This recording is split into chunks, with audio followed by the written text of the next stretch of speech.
Welcome back to another episode, another day, of a daily grind. I'm your host, 30NSG, and on today's show, we're going to be talking about Xbox cuts and lays off don't solve the biggest problem with Asha Sharma to do solve Microsoft's biggest gaming crisis. This comes from Windows Central. We're going to talk about or watch a video called Halo Campaign Evolved. The early reviews say it all.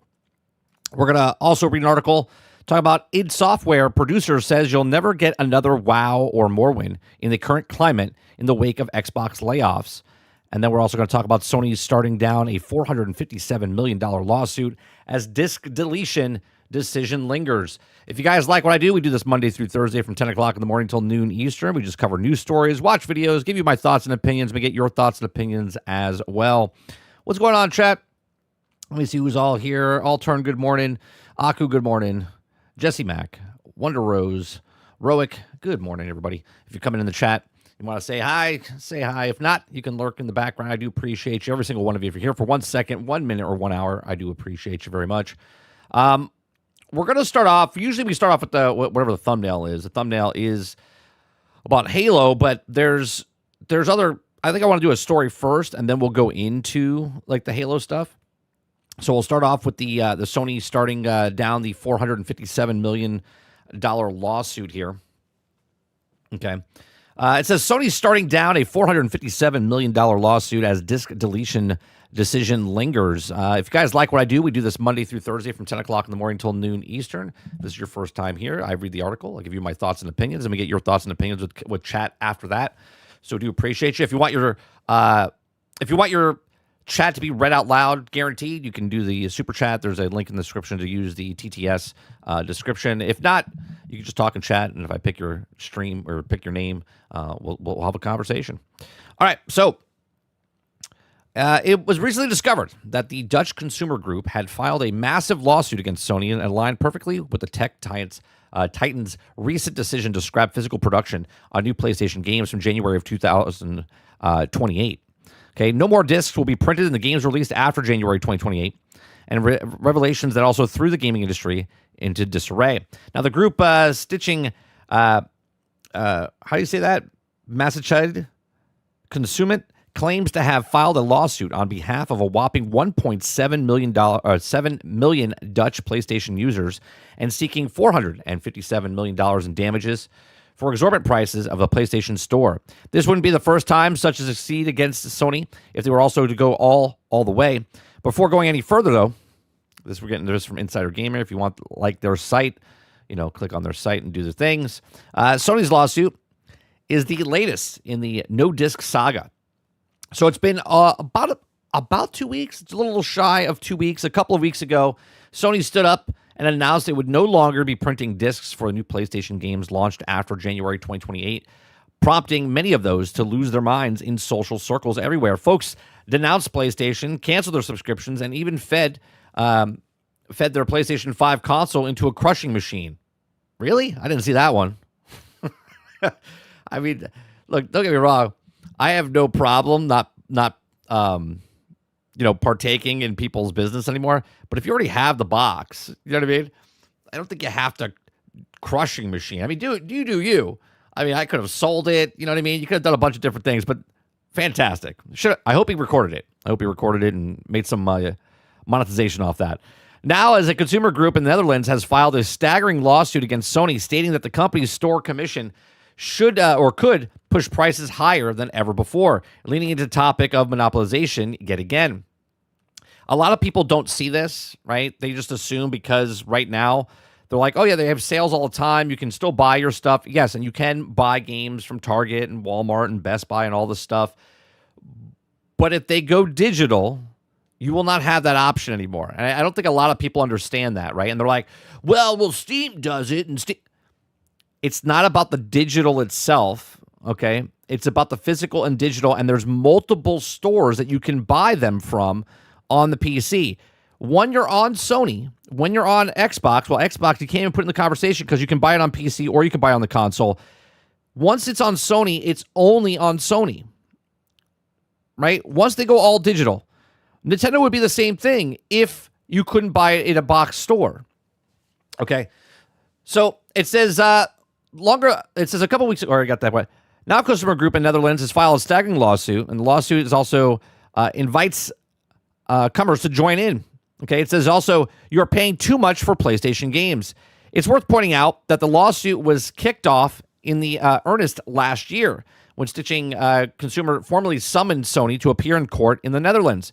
We actually covered that. We actually had a report saying that they were suing them. So this is a continuation now. The Drew comment from Sony has been developing a situation ever since. He says, but in recent news from Sony regarding physical games has only exacerbated the situation further, cemented the lawsuit's position, which with physical games being scrapped, Sony has effectively demanded that most people turn exclusively to the PlayStation Store for new games, which feeds perfectly into the exact scenario this lawsuit seeks to abolish.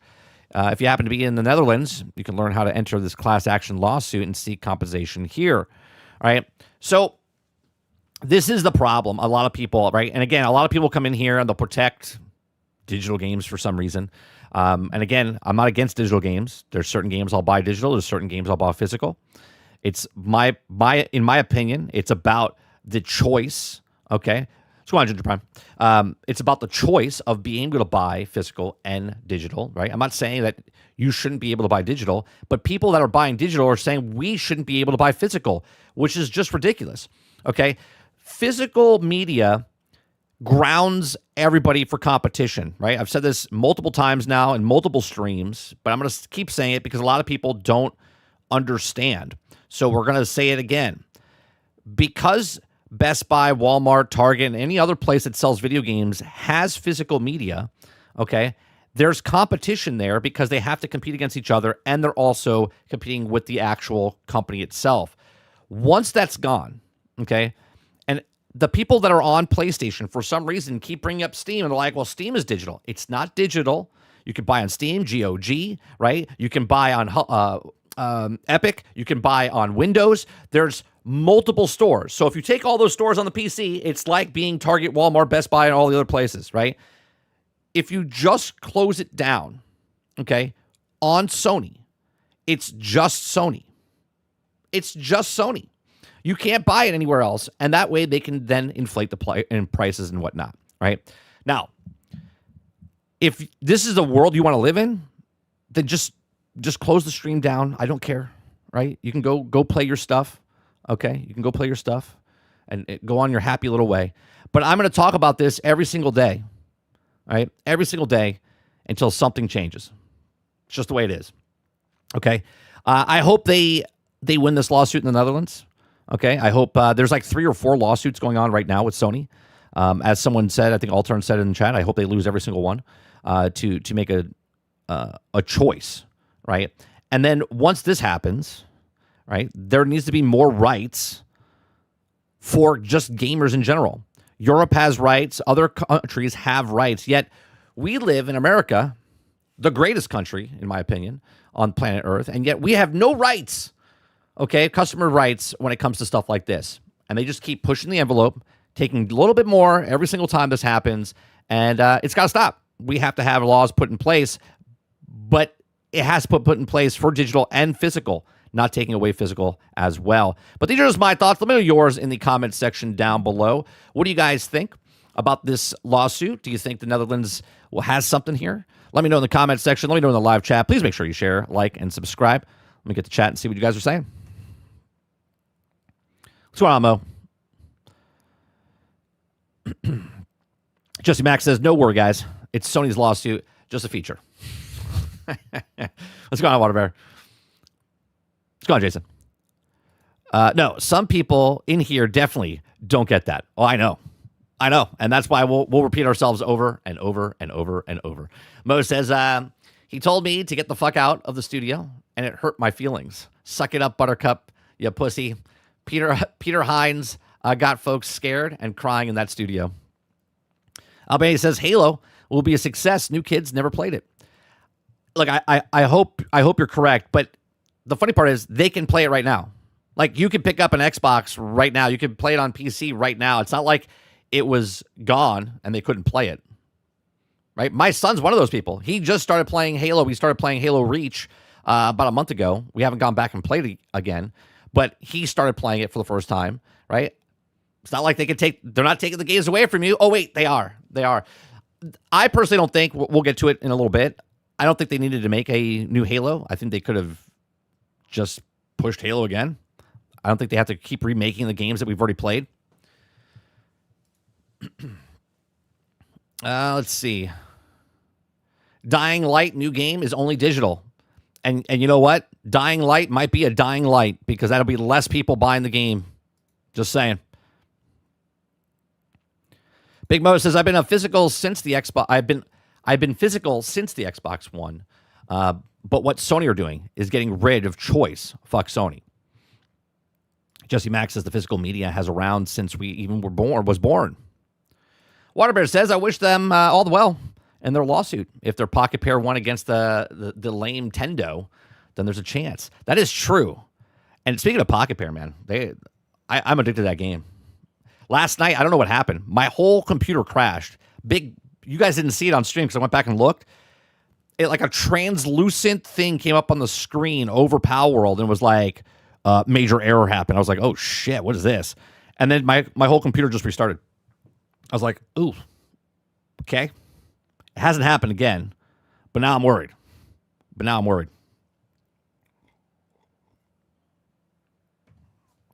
What's going on, crowd? Good morning.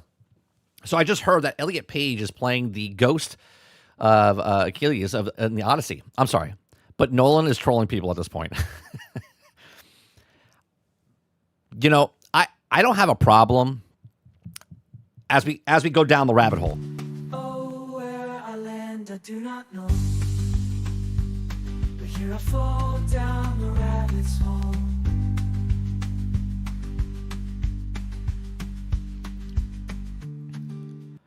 All right, so as we go down this rabbit hole, you know me, crowded. I'm a huge movie guy, right? Worked in the business for 20 years, right? I love movies.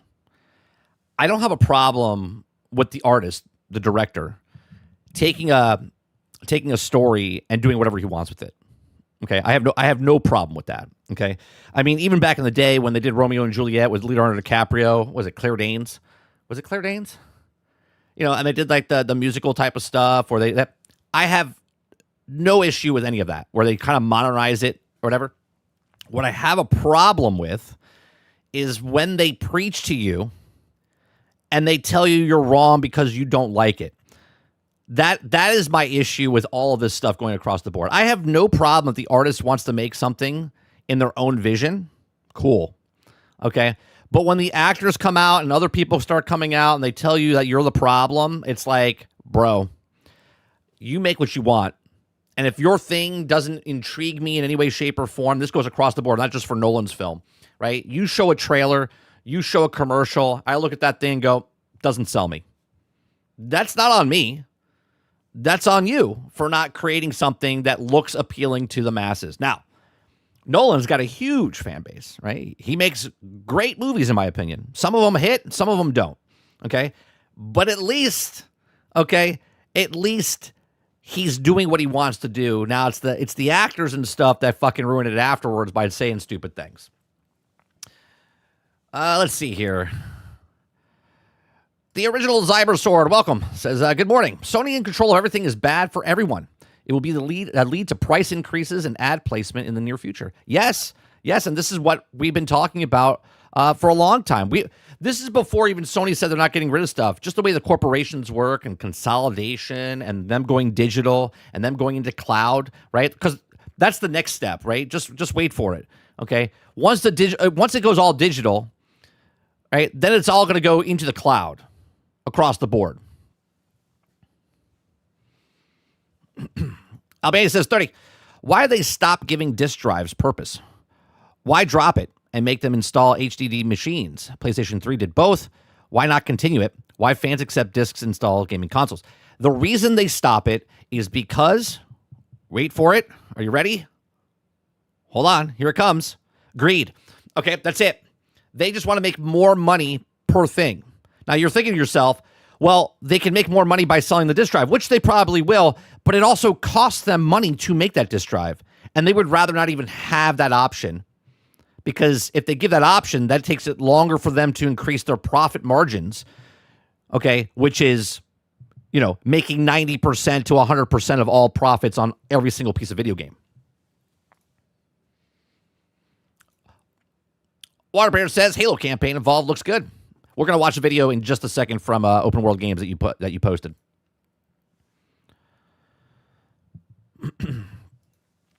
The hat was the digital pal taking over your computer. Oh, is that what it was? Well, that makes sense. Well, it was funny because I was so loaded last night with the ore, and I was moving so slow to get to the actual thing. When I went to go throw it in the box, that's when it crashed. So, let's see here. Crowd says Paige is a 5-foot toothpick. Just stop. Jesse Max says 30. You seen the Doomsday poster yet? And the movie's script not even done, and they're starting filming the movie. The script is not even done. I haven't. Is that wait? Maybe I did. Is that the one that's the where they're all? You know what? Is that the? It's really ugly. They're all standing there. It's like a purplish type of stuff. Is that the movie poster? Let's see here. Roic says, we are on the way to Idiocracy. Yeah, we're in the prequel right now. This is the prequel. We're living the actual world of Idiocracy in the preview. Yeah, I saw it, but I didn't know what it was. I thought it was a fan-made... I'll be honest, I really thought it was a fan-made thing. All right. Let's get to the video here from Open World Games. Right? A lot of you, as somebody said in chat, maybe you've never played Halo before, right? You never played. And I'm not here to judge you, okay? Maybe some of you are interested. Maybe you're on PlayStation. You're like, you know what? I'm going to play this when it comes out because I've never played Halo before. I've always been on PlayStation, never owned a PC, never owned an Xbox. Now I get to play Halo, and I'm excited for it. So we're going to watch Halo Campaign Evolve, the early reviews, say it all, from Open World Games. Links in the description down below. If you like the content, we're going to pause and comment and stuff as we go. If you like their comment, if you like their video, I implore you to go over to their site, go over to their YouTube channel, give it a like, give it a subscribe. I like them. I always watch their stuff. I say them, but him, okay? I always watch their stuff. So if you like it, hit the like button, hit the subscribe button, and let's get going here.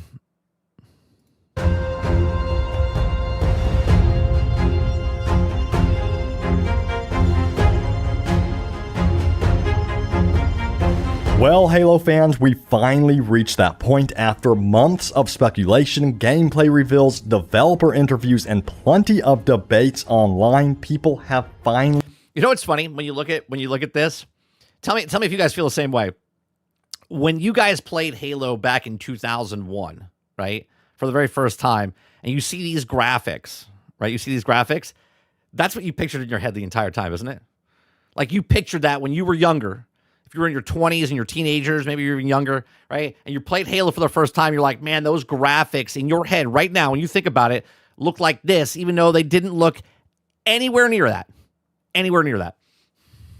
Gotten their hands on Halo Campaign Evolved, which releases this month on July 28th, with Premium Edition owners getting it early on. That's exactly right. They made it how we pictured it in our heads back in the day. That's where we are right now. On July 23rd. So after reading through the early previews and listening to impressions from multiple outlets that spent real time with the game, one thing became pretty clear. Halo Studios may have pulled off something that a lot of people, including myself, weren't... I don't know why I said Iron. I always call you Travis. ...completely sure was possible. This doesn't sound like another remaster where they simply...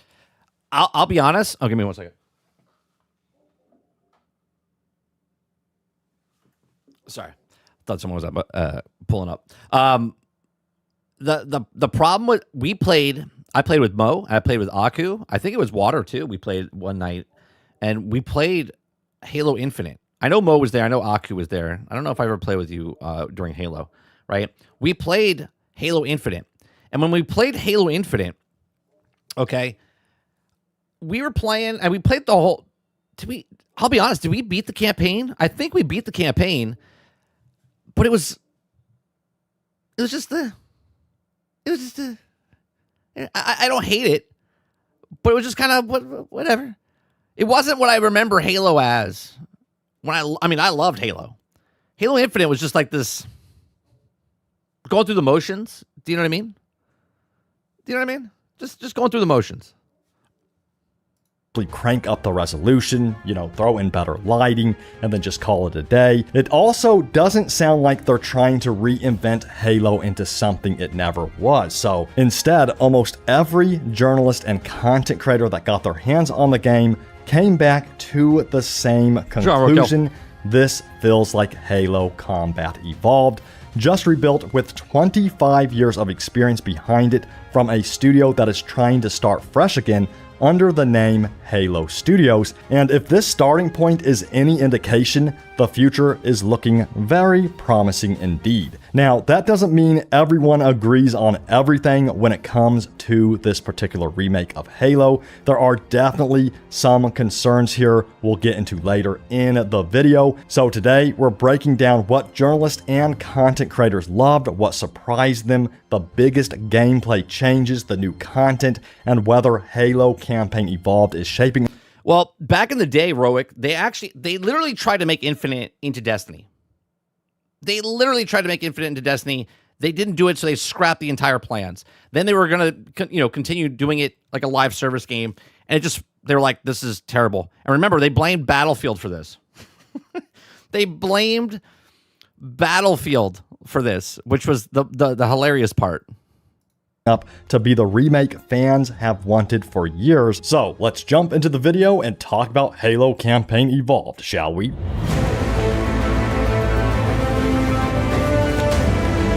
Alright, so starting out, I think one of the biggest misconceptions before people actually played the game was that this would basically be Halo Anniversary all over again.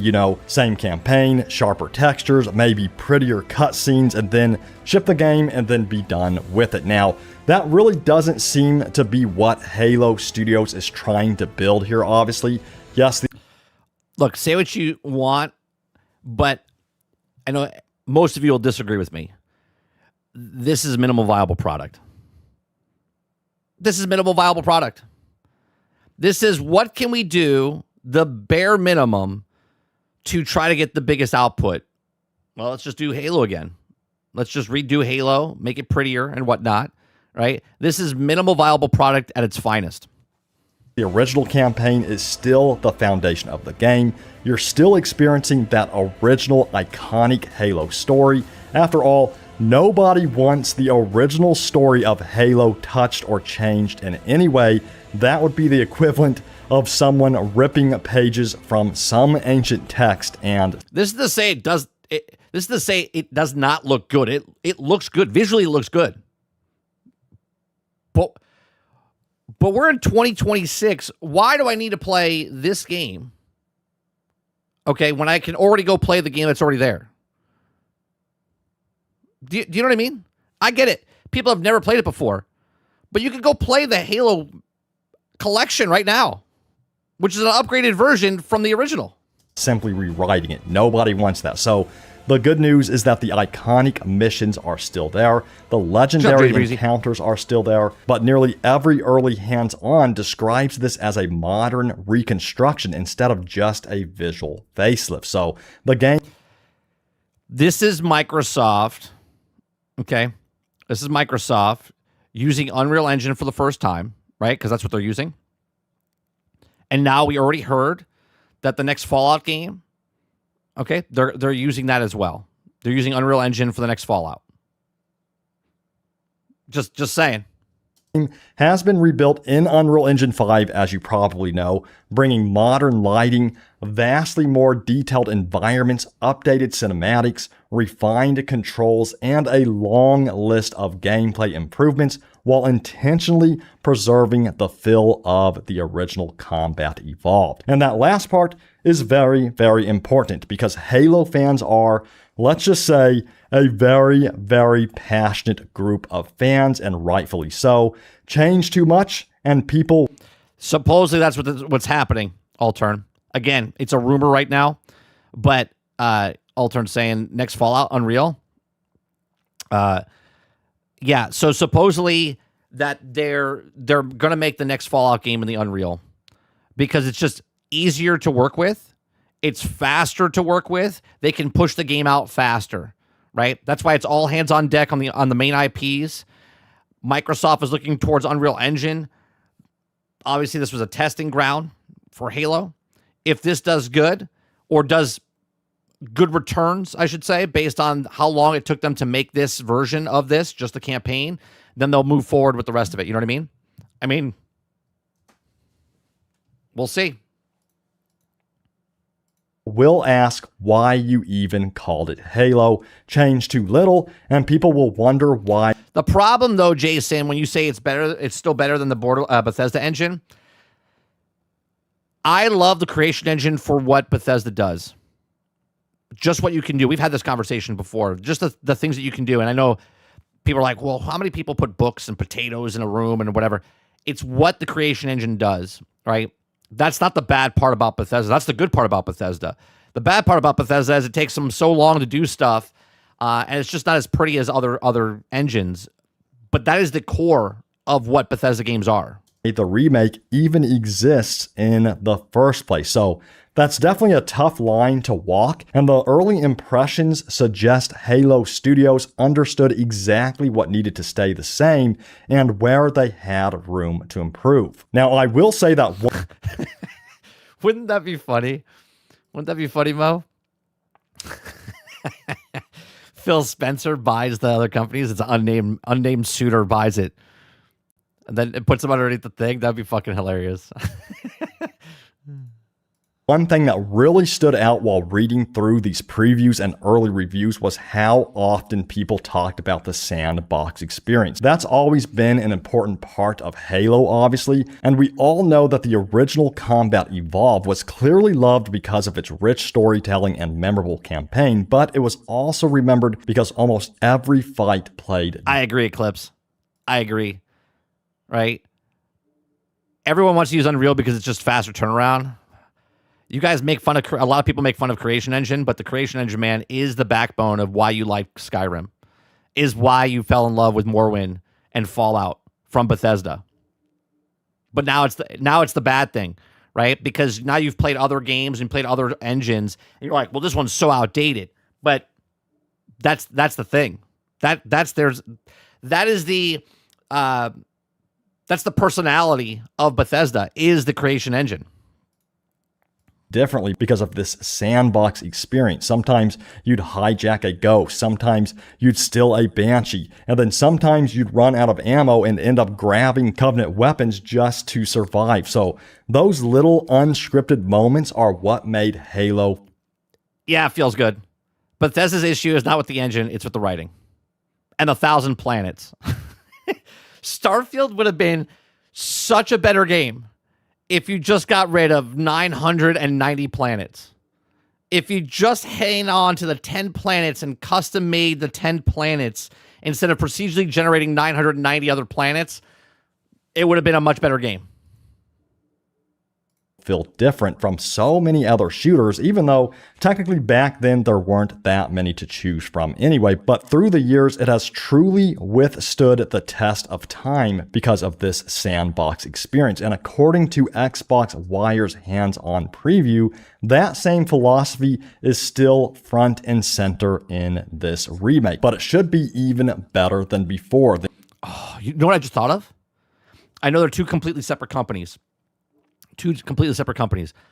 But if Halo Combat Evolved comes out and it does pretty well, right, and it's on the Unreal Engine, what do you think is going to happen, chat? What do you think is going to happen? I have an answer in my head, okay? I'm going to make a prediction. We talked about it a little bit the other day, okay? What game do you think is going to be remade in the Unreal Engine? There's my hint. What game do you think will be made in the Unreal Engine if this is successful?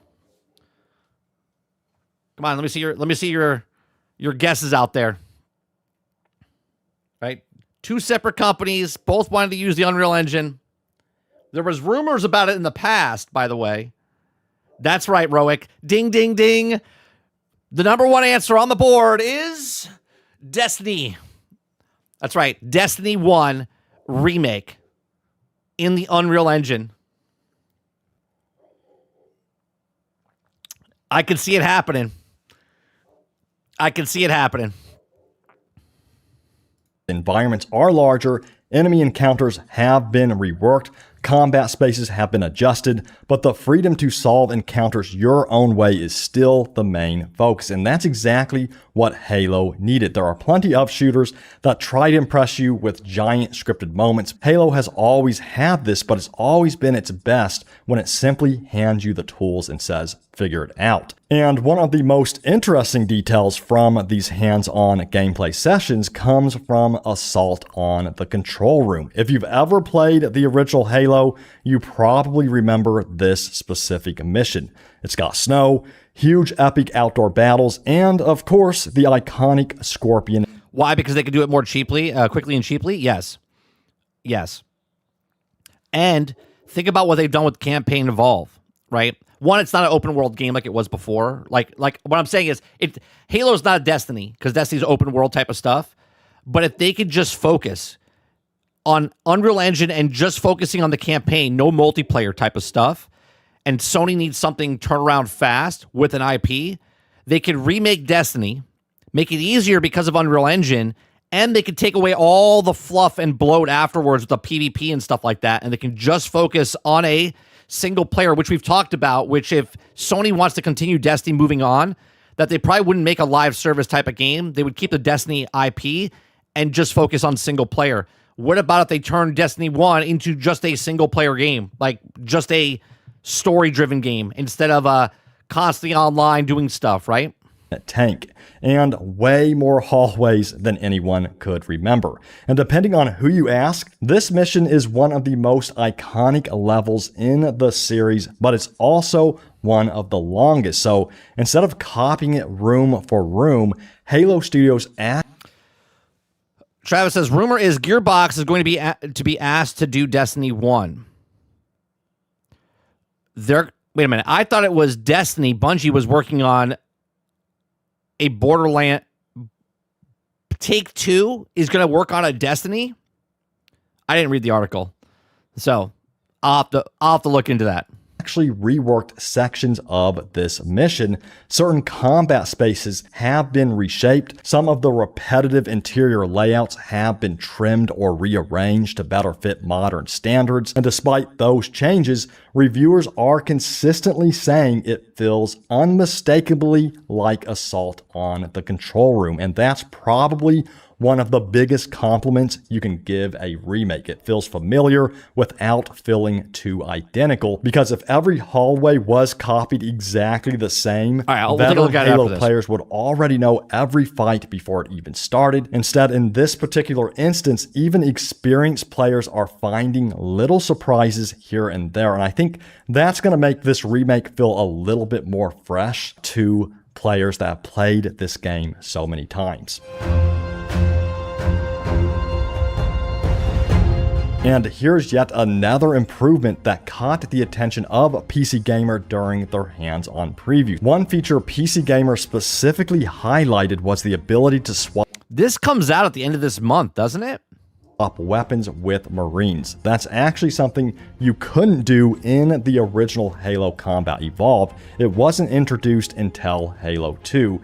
PC Gamer pointed out that while some mechanics from later Halo games could change the feel of Combat Evolved, this was one addition they were genuinely happy to see. They also noted that one of the smartest ways to use the feature is by giving Marines power weapons, since they have unlimited ammo and surprisingly good accuracy. And during the preview demo, that's exactly what the player did before the Scorpion tank section, creating a much stronger squad for the battle ahead. And I really like this addition because it doesn't replace what made Halo fun. It simply gives, players another way to approach combat. If you'd rather keep all the power weapons for yourself, you still can, of course, but if you want to build kind of like a...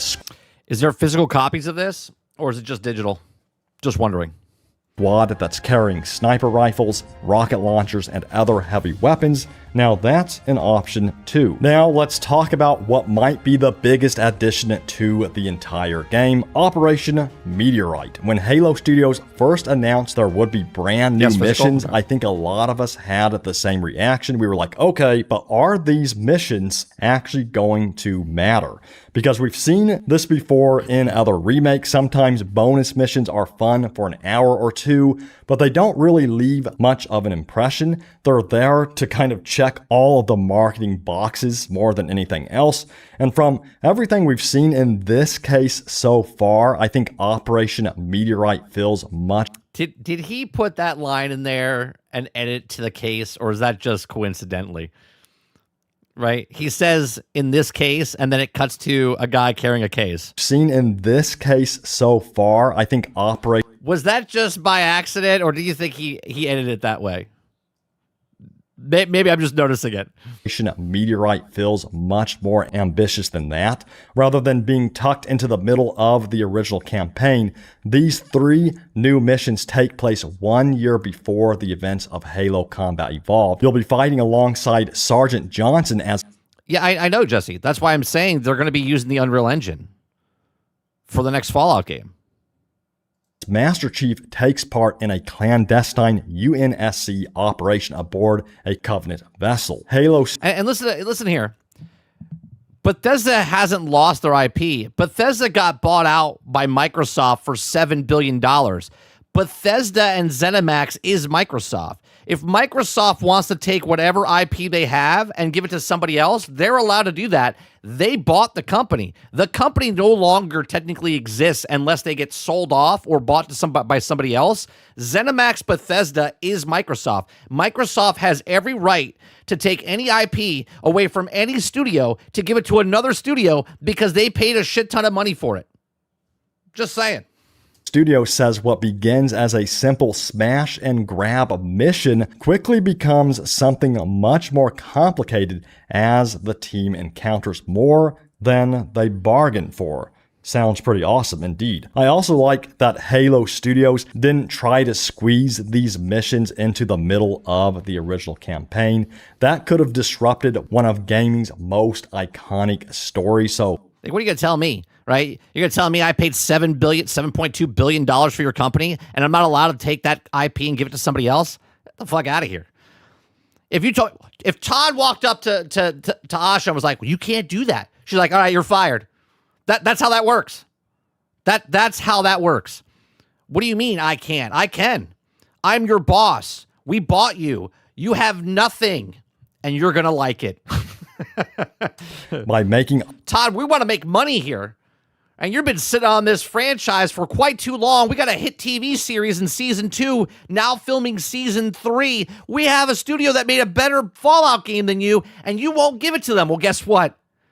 I'm going to give it to them. Thanks for playing.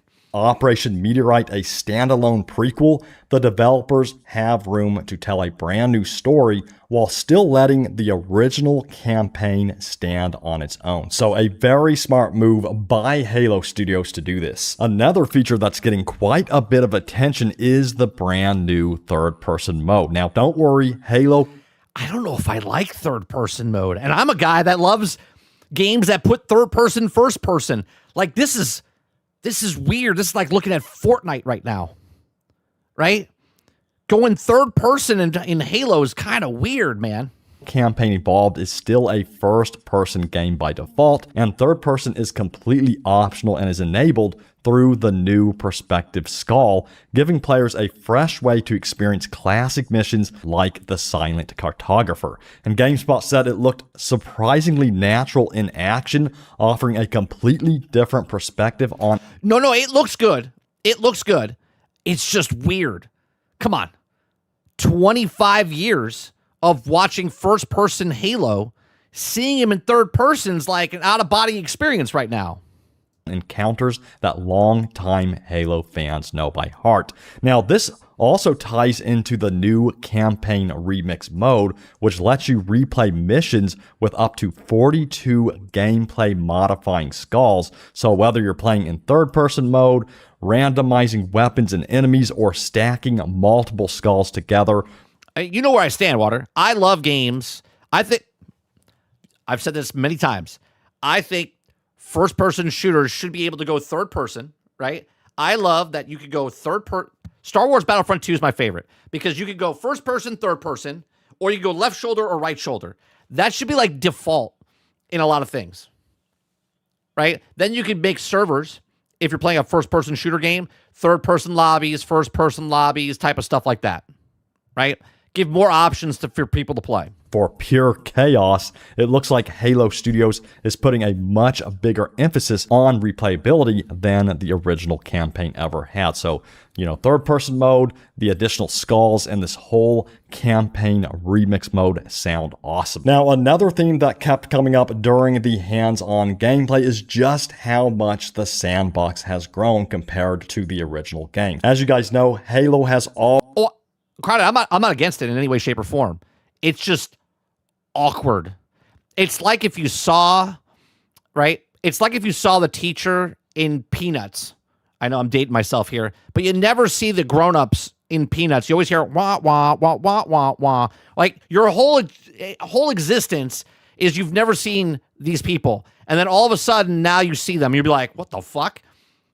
Like, it doesn't exist, and now you see Master Chief in third person. It's just weird. I'm not saying it's bad. I'm just saying it's weird. Always been at its best when you're constantly making little decisions like, do I keep this assault rifle? Should I swap it for a plasma rifle? Can I risk grabbing that rocket launcher before the elite notices me? Halo Studios isn't replacing that philosophy, they're actually expanding it. And for the first time in this remake, you'll have access to 9 additional weapons pulled from across the Halo series, including confirmed additions That's cool. like the battle rifle, energy sword, and needle rifle alongside the original CE arsenal. And when Halo Studios first revealed those additions, one of the obvious questions was, doesn't that change the balance of the game? And it's a fair question. Combat Evolved's weapon... Drummond says, what makes it weird? Just curious. It's 25 years of first person. What do you mean, Drummond? It's 25 years of Halo first person. Going third person, it's just weird. Again, I'm not saying it's bad. It's just weird seeing Master Chief in third person in a Halo game. Sandbox is one of the reasons people still talk about that game to this day. Every weapon had a purpose. The plasma pistol, stripped shields. The needler excelled against unshielded enemies. And the Magnum, well, the Magnum was basically everyone's best friend. So adding more weapons could have easily upset this balance, but that doesn't seem to be the impression people are walking away with. Instead, reviewers have consistently described the expanded arsenal as giving players more ways to approach familiar encounters rather than replacing what's already worked. And that's very much in line with Halo Studios' own goal of giving players more ways to approach every encounter. And one example comes from Game Informer's hands-on preview. During one encounter, the player defeats a cloaked elite, grabs its energy sword. That doesn't change anything, Jason. I'm just saying it's still weird playing the game in third person. And immediately changes the way the fight unfolds. It's a small moment, but it highlights exactly what Halo Studios seems to be aiming for, keeping those classic sandbox decisions intact. You guys are bringing up GTA and stuff like that. I love when GTA let you choose, right? So you can set it up where you're in third person, you're in first person, or you're in third person when you're walking around, but you get in a car, it automatically goes to first person. I love that they did that type of stuff in those games afterwards because it gets more choice how you want to play. So if you wanted to be in first person the entire time, you could be first person the entire time. You can make it first person in the car or third person in the car. You could choose how you wanted. Choice is fantastic. Choice is fantastic. I have no problem what they're doing here with choice of third person, first person. I'm just saying it's weird seeing Master Chief in third person. That's all I'm saying. While giving players a few more tools to experiment with. And vehicles are finally getting the love they deserve. Halo has always had great vehicles. The Warthog alone. I could drive that thing into any building. No building could hold me. We would get this vehicle into the weirdest fucking positions in this game every single time. They're like, nope, can't go through there. I'm like, watch me. Alone has probably created more unforgettable co-op moments than almost any vehicle in gaming, but there were always still a few limitations in the original Combat Evolved. You could already pilot vehicles like the Ghost and Banshee in certain situations, of course, but there was no way to hijack enemy vehicles during combat, and the Covenant Wraith wasn't drivable at all. And Campaign Evolved finally changes this. I mean, you might as well just go ahead and do it. Make Helldiver's version of Halo. Let's go. Let's do it. For the first time in this campaign, you'll be able to hijack enemy vehicles and even pilot the Covenant Wraith tank yourself. That sounds like a relatively small feature, of course, until you really think about what it actually means. Imagine your Scorpion getting completely destroyed halfway through a mission. Back in 2001, that usually meant your tank section was completely over. Now in 2026, you might hijack the next Covenant vehicle you come across and keep the fight going. And nice. Xbox Wire's hands-on preview specifically called this out, by the way. No, that's a crossover. I'm talking about a standalone game. Stay with me now, Albion. Noting that when their Scorpion tank was destroyed, they could jump into a Ghost or... I'm not talking about a crossover in a game. I'm talking about a standalone game. Conveniently parked Wraith instead of simply continuing on foot. They described it as adding a whole new layer of traversal and variety to those large outdoor battles. And those are the kind of changes that create new stories within this campaign. So it's going to be really cool to hear fans' opinions on this version of Halo Campaign Evolved compared to Halo Combat Evolved. I'm really curious to hear what you guys have to say. Do you know why Halo was so popular? Okay. Because the gameplay was awesome back then and the story was even better. Right? And both those things together made a fucking amazing game. You play it. Now, the Covenant aren't just standing around anymore in this game. So another area where, hands-on gameplay sessions have been overwhelmingly positive is with the enemy behavior. The Covenant aren't simply stronger, they're actually a lot smarter. Journalists and content creators described enemies being much... Well, you can't take journalists' opinions. The journalist said it was hard. More aggressive about chasing players out of cover, repositioning during firefights, and reacting differently depending on the difficulty setting. And the higher difficulties don't just make enemies soak up more bullets, the encounters themselves become more dynamic, with tougher enemy behavior and increased enemy numbers, creating much more pressure during those firefights. And that feels like a much more... Like when someone says a journalist said it's harder, like you just want to go back to the clip of Cuphead, the tutorial part. You know what I mean? Like they couldn't get over the fucking thing. They're like, it's just a tutorial, just jump. They're like, this game is too fucking hard. Interesting way to increase a difficulty. Anyone, can raise enemy health, but making the AI force you to rethink your approach, that's a lot more satisfying, obviously. And especially for players who have finished Combat Evolved dozens of times over the last 25 years. Even if you know where every hallway leads, you might not know exactly how the next fight is going to play out, especially with this new enemy AI. Now let's talk about the controls, perhaps one of the most important aspects of Halo, because one concern I've seen from long-term Halo fans is whether Halo Studios would try to modernize the controls and gameplay a little bit. The sprinting in the game is a little weird as well, right? Too much. And that concern, it definitely makes sense here because, Combat Evolved has a very specific feel to the controls and a very specific rhythm to its gameplay. You move differently, you fight differently, and the pacing is part of its identity. And again, even the way the... Is anybody else singing the theme song in their head as you're watching this?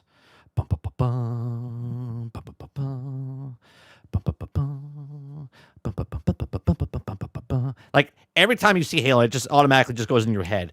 Iconic fucking music. Controls feel in Halo feels completely different than any other game out there, making it unmistakable. Like you can't unhear it. You guys are lying to yourself. You're not hearing it. All right? Water's hearing it. I'm hearing it. Right? He's talking, and all I can hear is Halo, in my opinion. So when you pick that controller up, you know you're playing Halo. And with that said, Halo Campaign Evolved does introduce modern features like sprint and refined aiming, but they also presented this as a part of a broader modernization rather than an.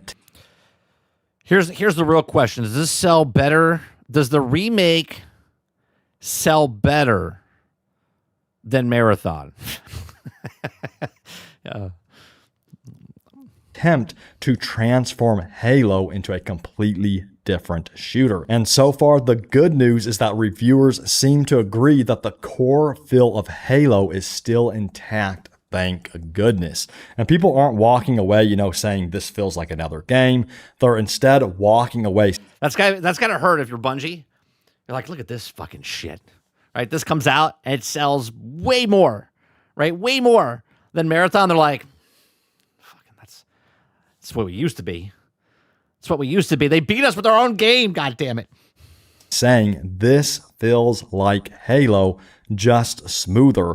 And judging by the early hands-on gameplay we've seen so far, that's exactly what the developers were aiming for. And again, this is super good news, probably one of the biggest aspects of the game I was worried about the most, especially since it's in Unreal Engine 5, which I'll talk about later. But as positive as these previews have been, they haven't been completely glowing. There are a few criticisms that multiple reviewers and content creators have brought up. Some are pretty minor, but others could end up mattering quite a bit depending on what kind of Halo fan you are. And that is the lack of PvP, and this is going to disappoint some players big time. So PvP...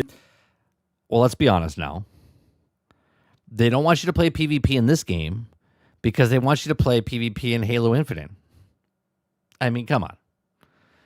You can't kill your last game when the last game was supposed to last for 10 years, and the PvP is what people are playing out over there.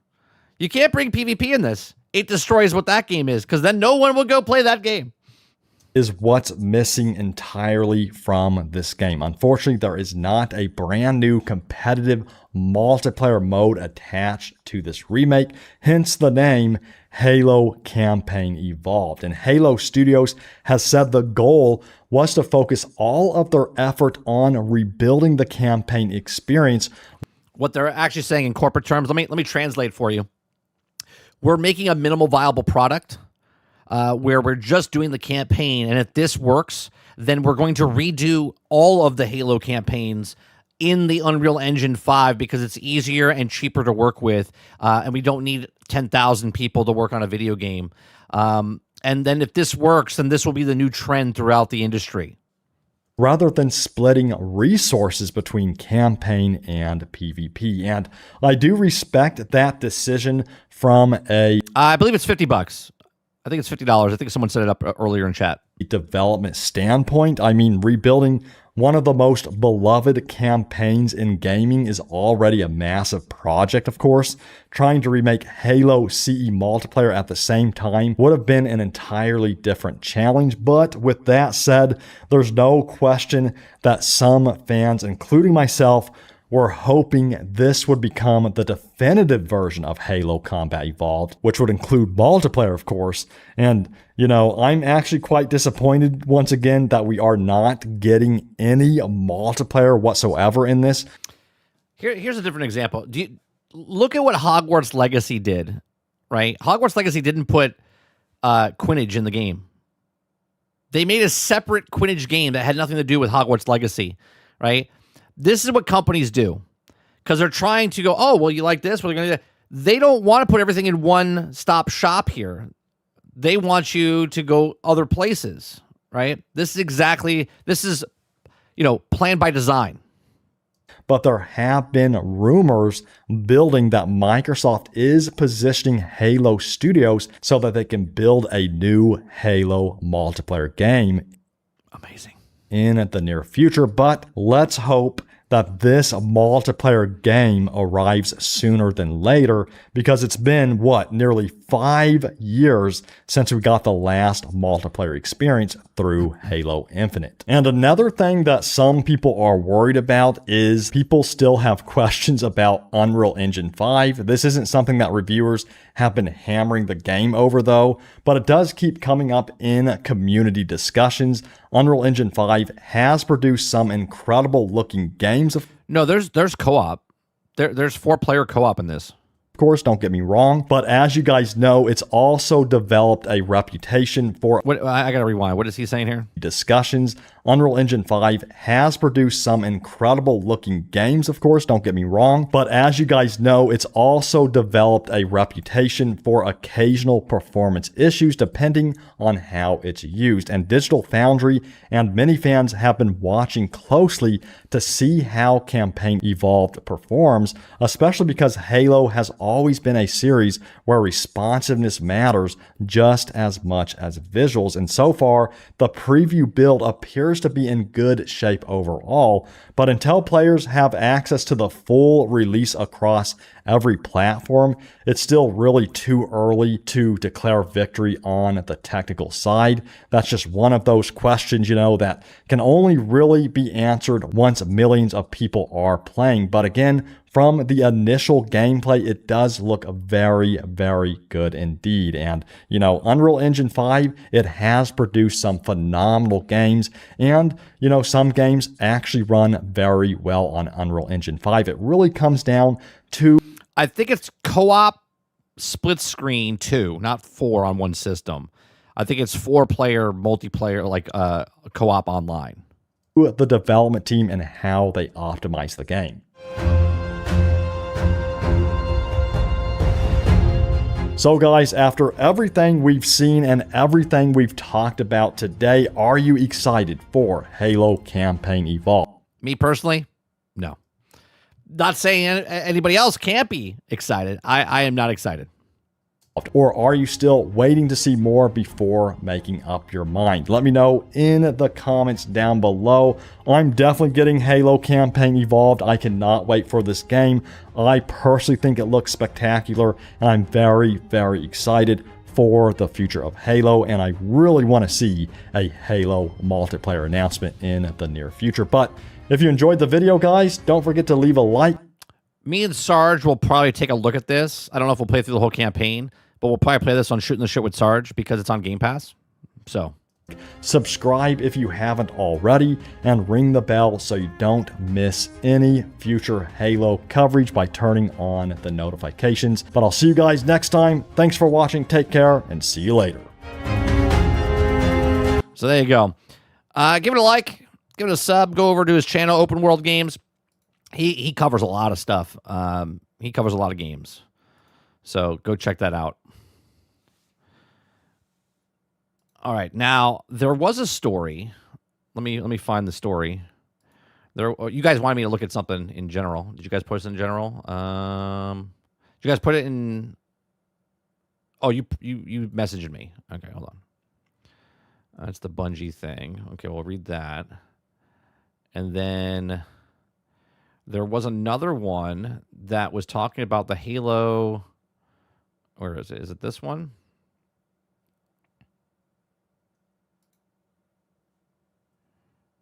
What? This is okay. This has got to do with Halo on top of what we just watched, right? Let me add this to the description down below, because we weren't going to watch this, but Krebsy posted this last night at 10 o'clock, and I saw it just before we went live. And I was like, well, maybe we'll watch the Halo video, and then we'll watch this one to kind of add it together, and then we'll read the story that you guys just sent me. So the one we're going to talk about now is called Rebs Gaming. So let me add his channel. All videos and stories that we cover on this channel are always in the links in the description down below. So if you guys have any questions, all the stuff that we talk about is in the description down below. All right, so let's watch this. Exposing Halo Studios' destructive leadership. This is from 3 days ago, Rebs Gaming. What's up, everyone? This is Rebs, and go Birds! Oh, I gotta stop watching now. I was about to watch it, but then no, I'm kidding. We'll watch it. Over the past few years, I've uploaded video reports about how the Halo franchise is being mismanaged by leadership, and every time I upload one of these reports, people who worked with leadership reach out to thank me, confirm what I reported, and share their own experiences. Due to how often I hear from these victims of horrible leadership and the damning details of their stories, I've decided to dedicate myself to being a voice for these individuals who are trapped behind non-disclosure agreements and fear retaliation by their former leaders. Recently, I've received a... Hey, man. People have different priorities. You know what I mean? His mic stand, built-in mic stand, your arm. A lot of information from current and former Halo Studios employees who've worked at the studio within the past year about their experiences with leadership and how they're destroying the Halo franchise. Before I share this information, Now, we just watched a nice positive thing about Halo campaign Evolve, right? Now we're going to talk about the people that worked and made the game. I want to stress how important it is for you to share this report and voice your concerns across social media. People need to hear what's going on at Halo Studios, and this will be our only chance at forcing Microsoft to make leadership changes to improve the Halo franchise and how employees are treated. Now, let's begin. The Halo franchise is dealing with serious difficulties, which mainly...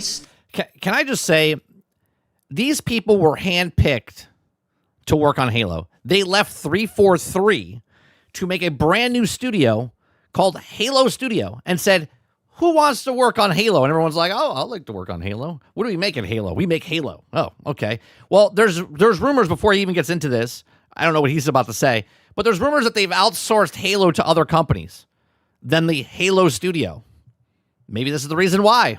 Stem from the head of studio, Pierre Hintz. Pierre has been reported to Human Resources multiple times by multiple employees for several different reasons. He mistreats employees, his decisions are destroying the Halo franchise, and everyone I've spoken to says he is not a qualified leader. To explain what I'm talking about, I don't know the guy personally, but unqualified leaders sounds like on par for Microsoft. I'm going to list off a bunch of examples. He constantly berates the development teams, so much so that they don't even want to show their work for fear of him blowing up at them. Okay, wait a minute now. I'm not taking anybody's side, right? I'm not taking anyone's side. But if he's your boss and he asks for your work and you don't want to show it because you don't want to get belittled or feedback, let's say, the fuck are we talking about? You're literally getting paid to make a video game. And this guy's job is to make sure it's going correctly by his standards because he is the VP head of studio at Microsoft. Now, I don't know if there's 14 people between him and them, but that's crazy to me that you're an employee, but you're afraid to... What was the words again? Let me... A bunch of examples. He constantly berates the development team. Berates meaning feedback? I'm just trying to figure stuff out here. Berates meaning feedback? Constructive criticism, perhaps? So much so that they don't even want to show their work for fear of him blowing up at them. If they don't show their work because they don't want to get berated by him, aren't they going to get berated by him for not showing the work? So you would rather not show the work than show your work. Makes sense? Okay. A memo was delivered from the engineering team regarding work-life balance, and Pierre responded, "I don't give a fuck." And he often downplays employees' questions about becoming full-time or getting better opportunities. I mean, I'll be honest. I'm liking this guy. Right? This guy sounds based. Someone who recently left Halo Studios and worked closely with leadership says, I was verbally blasted by We don't know the context here. Someone saying something. Now, I'm not diminishing what the guy's saying, but I'm not taking sides. Not taking sides. I was verbally blasted by Pierre. What does blasted mean? Hey, did you do your work? Look, man, I don't want, like is he getting upset because he's asking for their work and they're like, yeah, get off my back, bro. Right? It's emotionally and shocking. And to this day, I cannot believe Microsoft HR and Microsoft Legal did not give me the time of day. Pierre literally told me to get the fuck out of the studio. It traumatized me.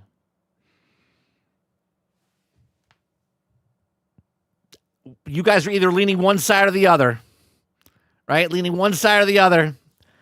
You know where I'm leaning. Pierre. It's emotional and shocking, and to this day, I cannot believe Microsoft HR and Microsoft Legal did not give me the time of day. Pierre literally told me to get the fuck out of the studio. It traumatized me. Another former employee who dealt with Pierre's mistreatment is product director, executive producer, emerging complex tech and user-centric design. I specialize in large-scale digital gaming ecosystems, free-to-play monetization, and end-to-end delivery. Michael Farney, who was head of production. Real quick. I'm not going to point to anything. I'm just letting you guys see the whole description here. You make your own choices. Okay? Who dealt with Pierre's mistreatment is Michael Farney, who was head of production and the executive producer for Campaign Evolved. Michael has known Pierre for years, was good friends with him, and even called him family. But Pierre was very cruel to Michael and berated him during Campaign Evolved's development, which was not going well. Okay. Halo Studios, executive producer, head of production, define the letter production strategy roadmap of AAA initiatives, objectives to actionable plans of engineering design team, 2022 to 2025. So he's on the head of production of Halo Infinite. Executive producer on the new one, okay, which is the Halo Studio type of thing, right? Because of this, Michael was demoted, took a medical leave, and was quietly let go by Pierre during his medical leave. Pierre verbally abused the entire Campaign Evolved team because they were very far behind on the project. I have a question. Again, just putting it out there. If budget is over bloated, right? Your job as the head of the studio being yelled at, belittled maybe by upper management, telling him that he has to do his job to make sure everyone stays on track for Halo because they're being, talked to from above through the 14 managers. Okay. If someone's like, I'm sick, I need to take time off. I don't know how long he's gone for medical leave, right? They have to replace him because now they're paying money to that person and they're not getting work done, right? So they have to bring in somebody else to replace the gentleman that's there because he's on work leave. Because you're on, medical leave, there needs to be a position still running. Like you might be sick leave, someone's on maternity leave, let's say. You're not doing your job, so they have to find someone to do your job, and you're just burning money now for that company, so they have to do something, right? Campaign Evolved was in rough shape due to Pierre's severe mismanagement, but he blamed the developers. It was poorly planned and managed because of him. He did nothing to work on a roadmap, did not plan things out correctly, and constantly changed priorities for the development team. As a side note, there are more details about Campaign Evolved's development and how it affected Project Ecker's development that I'm going to share in my next report. I want to stress something that's very important. A lot of people worked very hard to salvage Campaign Evolved. The development team rallied and saved the project, and deserve praise for digging the game out of the hole. No. You don't get praise for doing your job. I don't know what world people live in. You can say, hey, good job. But to get praise that you did the thing, first of all, if the job was in the hole, you guys put yourself there. And then to pull your bootstraps up and do the actual job to get it finished, that's your job. Do you know what I mean? Okay. That was created by Pierre. These people want and are trying to make Halo succeed, but Pierre is leading the studio and franchise to ruin. So, how did someone like Pierre manage to become the head of Halo Studios? I'm told Matt Booty hired Pierre, but the person who really stood up for Pierre, and is the main reason why he became the leader of Halo Studios, is Craig Duncan. Who just left. Apparently, Craig, who worked alongside Matt Booty at Midway Games and was the studio head of Rare before becoming head of Xbox Game Studio, has known Pierre for a long time and was supposed to mentor him, but rarely did since Craig was in London. Craig's LinkedIn page mentions that he mentored studio heads during his time at Rare. Other people in leadership positions have caused problems for the studio and franchise too. I don't think a lot of people understand. Now, you guys know where I stand about upper management sucking. There's two things about being a manager. Okay, there's two things about being a manager. Now, I have a lot of manager experience, right? I used to be general manager of an amusement park, or assistant general manager of an amusement park. Okay, I was general manager of a Nordstrom's back in the day, right? I was the shift manager for Apple at the retail store. I worked at the movie theater, and I was a manager there, right? I've been in a managing position where I scheduled hundreds of employees and talked to them and knew everybody, right? You have to be a very, confident person, okay, to be a manager. You have to understand that you're going to get yelled at, and you're going to, because corporate numbers got to go up, right? So if all these other people are not making this number go up, it's your responsibility because you're the captain, basically. So you go down with the ship. You get praise when praise is given. You get shit on when shit is given, okay? And you're the defense mechanism for the developers, right? Now, if you're managing people and they're working on something, you have to make people motivated in a nice way. But at the same time, you have to be an asshole to get people motivated, because otherwise they're taking yoga classes and playing board games and getting massage therapists with the maca latte, okay, while they're in a studio instead of making an actual game. Reported that Chris Matthews, who is the studio art director, hired a bunch of his friends he had worked with for roles at Halo Studios instead of choosing the most qualified candidates. This was publicly... Argus says, the story sounds like the manager was a bigger asshole than typical, but he was doing his job. And he had expectations, and employees were also meeting them. He cussed them out when they weren't doing their job. I mean, that's what it sounds like, right? Again, I'm not going to take one side or the other, but he just sounds like he's being a manager. Like, you can't go up to someone and go, okay, Argus, can you show me your work today? Oh, that's a good job. That's great. We're doing great work here. There's multi-millions of dollars going through to try to make this, right? You got to do your job. And if you're not doing your job, I got to find a replacement for your job, because we have to make money, right? The corporate salute's got to go up. Confirmed on LinkedIn by former art director Glenn Israel, whom I'll mention again shortly. Also, Chris was reported to Human Resources multiple times, including for saying inappropriate things to coworkers, and HR made him apologize to his team during a meeting. Another person I was told about... I'm confused. Was this guy... let me back up. Was he complaining, or was he in trouble? Instead of choosing...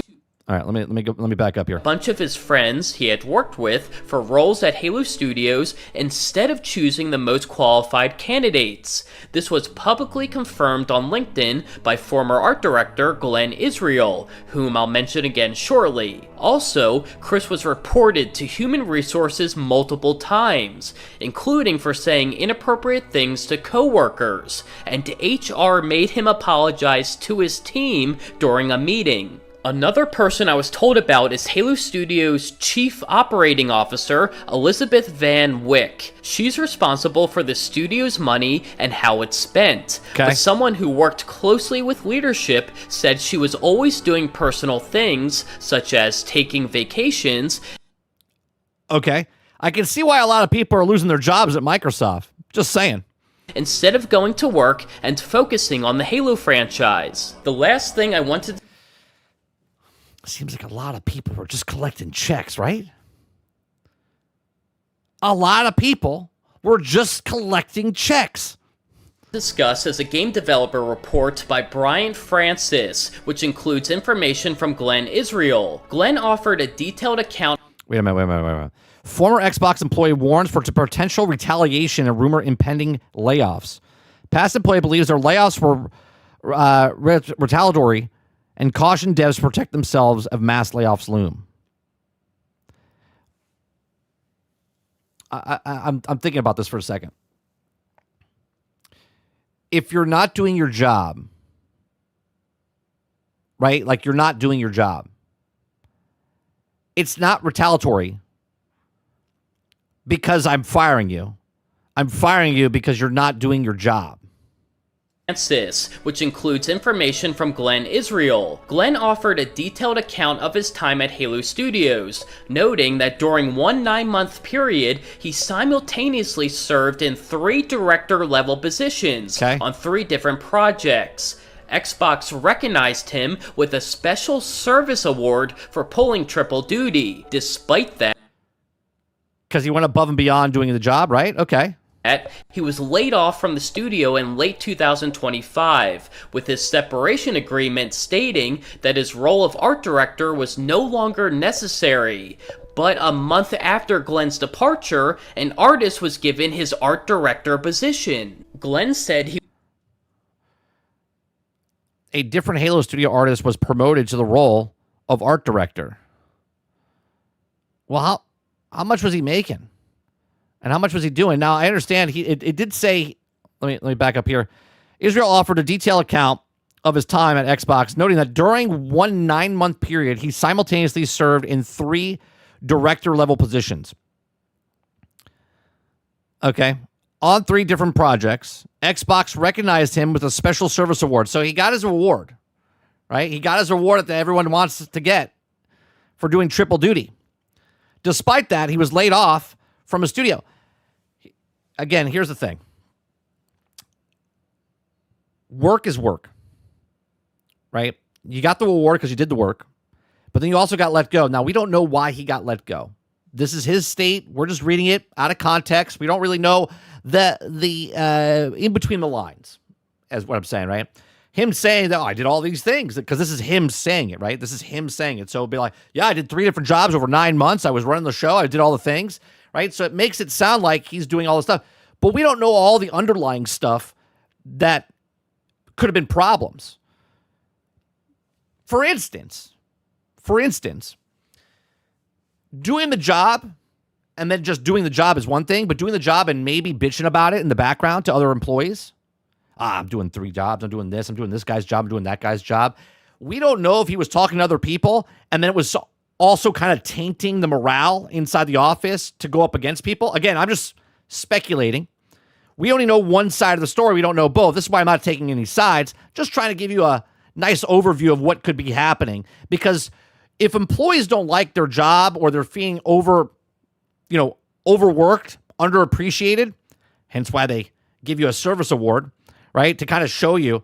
But then probably after he got the award, he probably wanted more money, right? Because he was doing 3 jobs, and obviously they can't give you the pay of 3 workers.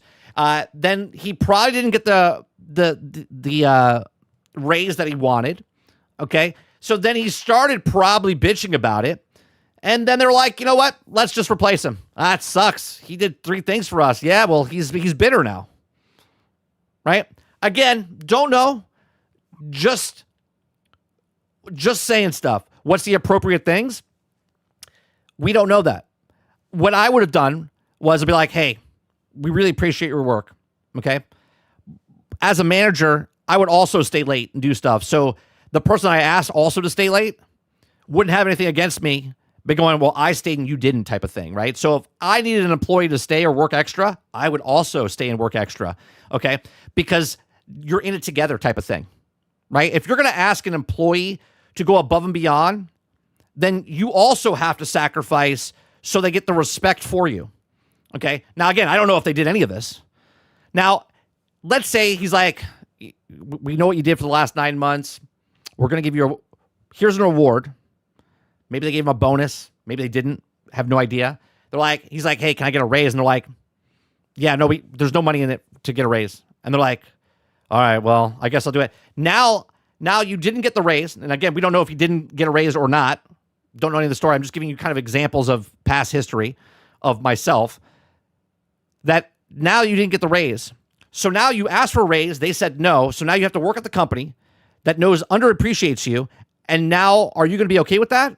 Are you going to start to taint the waters because you didn't? Are you going to stop maybe slacking off? Even though you worked your ass off for 9 months, now the next couple of months, maybe you didn't because now you're like, I'm kind of done, right? I don't know. So it says, despite that, he was laid off from the studio in late 2025 with the separation agreement stating that his role of art director was no longer necessary. And then a month after that, his departure, a different Halo studio artist was promoted to the role of art director. Yeah, that's usually how it goes. You get replaced. Late 2025, with his separation agreement stating that his role of art director was no longer necessary. But a month after Glenn's departure, an artist was given his art director position. Glenn said he was laid off after filing complaints over the behavior of Pierre Hintz and Chris Matthews. He told Game Developer that he witnessed firsthand or was personally subjected to numerous unethical and or unlawful acts committed by the two executives. What are they? What are they? Why won't you say what they are? These acts include blacklisting, fraud regarding compensation, rampant cronyism, and multiple harassment campaigns. It's going to be really hard to prove this stuff because it's a he said, she said thing, and this is where politics come in, right? Because if these two people work together, this is why you should go to college, and this is why you should make friends when you're in college, because it's not really what you know, it's who you know. And when you know somebody and someone gets a position of power and they hire their friends into that other position of power, they're working together. This is what politics are, okay? So when someone comes in and tries to say, well, these people they might be doing something wrong, it's going to be really hard for you to prove that because nobody else is going to say anything because most people are afraid to say anything because they don't want to lose their job, right? So these acts reportedly include blacklisting. Blacklisting, it's hard to prove because you can bring other people's what their position is and what their resume is. Okay, fraud regarding compensation. Now, if you told somebody, "Oh yeah, we'll get you a pay," and then they don't get the pay, that's where gift card comes in and whatever else. Rampant favoritism. This word, rampant favoritism, means, hey, you want to come in on a Saturday? Sure. You came in on Saturday, so now you got goodwill with me if I was a manager. And the person that didn't want to come in on a Saturday, they don't have, right? So now I'm favor the guy who gave me his ability to work, right? So now the next time it comes, I'll be like, hey, can you work a Saturday again? Sure can, right? That could be considered as favoritism, but that's dependable, right? So that's pretty hard to do, okay? Cronyism and multiple harassment campaigns designed to provoke constructive discharge or unwanted employees otherwise in good standing. This is a bunch of he said, she said, they said type of stuff, and people can get, pissed off for many different reasons and think it's personal. Designed to provoke the constructive discharge of unwanted employees otherwise in good standing. Hopefully, everyone can now clearly understand why Halo Studios' leadership needs to change. If you do understand, I kindly ask you... I have a question, and here's my question. If and when this game launches in 2 weeks, comes out, and people are like, this is great, amazing, makes the money, makes its money back, does all the stuff, right? Do the companies look at this and go, oh, well, it doesn't matter. The manager did what he did, got the results he got because of what he did, and it became successful. Now, you can look at other companies that weren't pushing people to work better, show me your work, and stuff like that, and they failed. I don't know what people want, really, okay? Either like what you do or you don't like what you do, and you're never going to get along with everybody that you work with at the business. There's always one asshole or two assholes that are constantly there, okay? So you either have to deal with it or you specifically move, right? Like you're like, I don't want to work at this company because it could give you stress, right? Some people work at companies because it's convenient, because it's a nice commute there, the city they live in, whatever it is. So you start to break down your integrity, your morals, because of a paycheck, which is understandable. Lots of people do this every single day of their lives. But if you truly want something, right, then you just have to work through it, finish it, and then look for something else if you don't like the situation you're in. Because at the end of the day, corporate's going to look at this, and if it's successful, then nothing's going to change because he got the job done. And that's what his job is to do, get the job done, right? And if it fails, well, then he fails, and then they replace him and try to find someone else to do the job. This is just how the corporate world works. To help spread awareness by sharing this report across social media. Hopefully doing so will convince Microsoft to take action rather than continuing to ignore. August says, honestly, it doesn't sound like from the article that the leadership needs to change. It sounds like the soy cuck employees who are continuously not meeting work expectations and deadlines. That's exactly what it sounds like, right? Ray says, 30, what's better? 60-hour work week, but half-hearted, or 40-hour of quality? 40-hour of quality. It's like when you work out, right? You can sit here and do this all day with right? And pick up the thing with the biggest weight. But if you take a mid-weight and go nice and slow and do less reps, but you focus on the actual act that you're doing, is much better than just doing this, right? With bad posture and everything else. It's the same thing. I would rather have 40 hours of quality.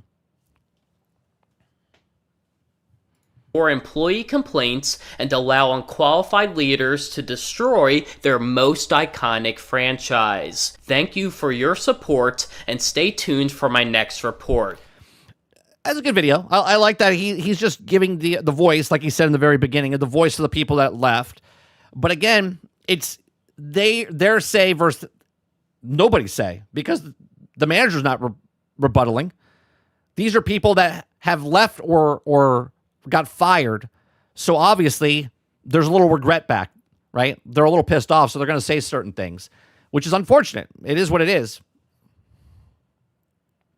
Mo says they were just collecting a paycheck and it was making them work and they don't like it. The girl that was there for 12 years, the one that was the chief financial officer or whatever, okay, she wouldn't want to come in. She was taking vacations. She's got to go. She's got to go. 40-hour quality week is better because it costs less and doesn't bloat the budget. The problem a lot of employees make 60 or 40-hour weeks equally unproductive. I see it every job I go to, 100%. Is campaign Evolve any good? It's not out yet, Sebastian. So I couldn't tell you. We just watched the video and it seems like it's promising. I guess we'll find out.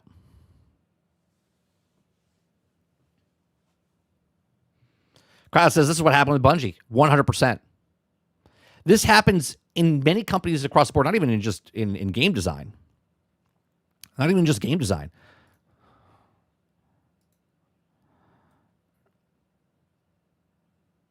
All right.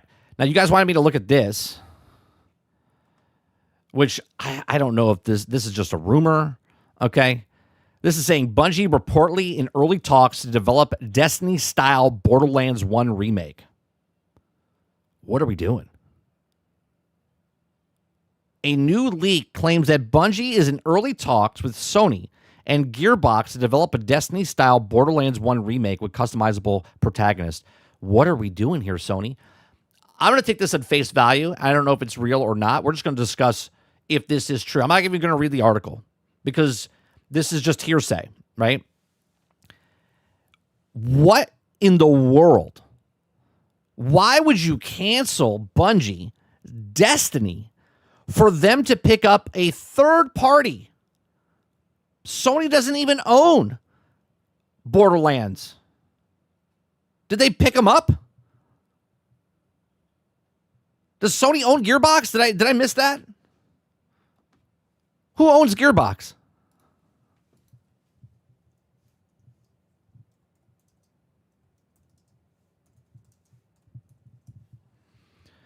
Gearbox is owned by Take-Two Interactive still. What in the world? Why would you cancel your IP? One of the biggest IPs out there in the world, which is Destiny, for the last 12 years. And you're going to pitch an idea to make a remake of a game IP that you don't own. What in the world are we talking about? This has got to be one of the stupidest things ever. You're going to tell me that Bungie's going to make a remake of Borderlands, which doesn't need to be remade, by the way. Go play Borderlands 1. You can go play it right now. It's a fantastic game.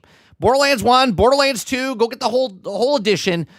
You do not need to make Bungie develop a Destiny-style Borderlands 1. What are we talking about?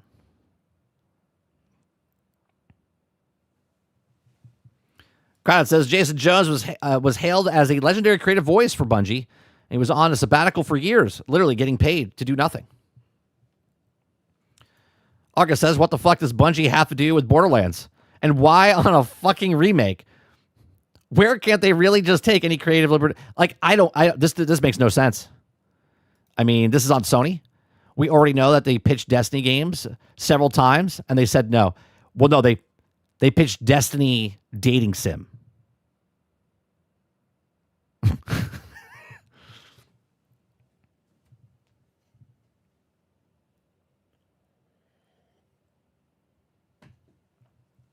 Argus says, Mike, they already told you why. Bungie employees think Destiny is too expensive to develop for and too hard to develop for, and they don't have the gumption to do it anymore. They can make a single-player game. As we just talked, Halo campaign involved. They can make a Destiny 1 remake. Why would you make someone else's game? You bought the company for $3 billion, and you're going to go pay somebody else to use their IP to make a remake? I thought Borderlands-style Destiny, if they do that, that's even more retarded.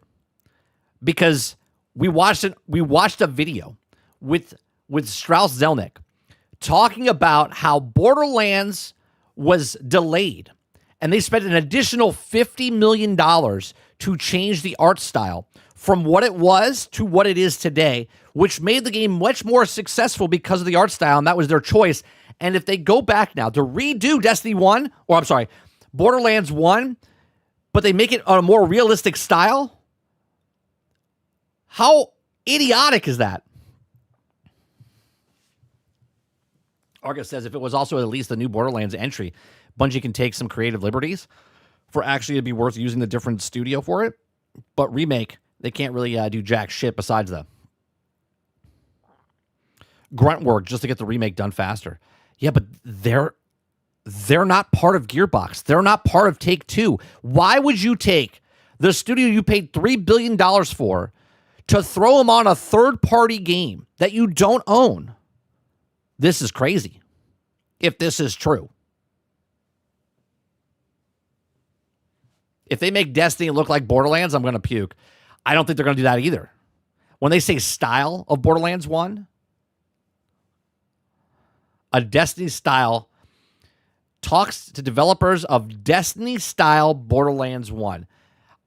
I don't think they're talking about visually. I think they're talking about game-wise and how Borderlands is obviously before Destiny, right? And they're trying to make that style of Borderlands 1 where it's less Destiny, more Borderlands-esque guns type of level up system. Like the gameplay of it is what I'm getting at. If they're doing a Borderlands 1 remake, that's stupid. They don't own the IP. You have the IP you paid $3 billion for, and you refuse to do anything with it.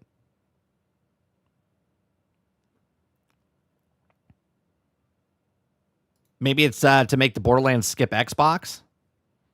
Okay. It doesn't really matter when everyone's going to go and move over to PC anyway. I'll take Destiny's single player game, but a Destiny Borderlands mix, I'm not really looking for. Destiny style Borderlands 1 remake. Destiny style Borderlands 1 remake. A Destiny style game of Borderlands in a remake. So Destiny skin on Borderlands 1 remake. I don't know. Borderlands 1 remake, you say? What a surprise. Yeah, but from Bungie, Sarge. From Bungie.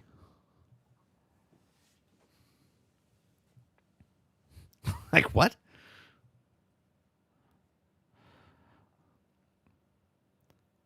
Yeah, let me go back. Leak claims that Sony Gearbox want Bungie to develop a Borderlands 1 remake. The fuck are we talking about? Players have discovered that Bungie Borderlands rumors started from post 4chan. While real leaks do sometimes appear on anonymous boards, we believe that this rumor is likely fake. I hope so. Because, boy, that would be stupid. Bungie and Sony are currently in early discussions of 2K and Gearbox about remaking the original Borderlands as a Destiny-style looter shooter. Borderlands is a better game than Destiny. Just the whole style of it. From what I've been told, the project was pitched as an open-world game just like Borderlands 4 and seasonal paid content. The leak goes on to claim that Borderlands 1 Remake would feature a customizable main character similar to the heroes featured in Destiny. The remake would move away from the traditional main characters in favor of semi-customizable protagonists similar to the system used in Destiny and Borderlands 4. Of course, this goes without saying that to take with the rumor or with a grain of salt. If they did this, why waste it on Borderlands and not just make another single-player game in the Destiny universe?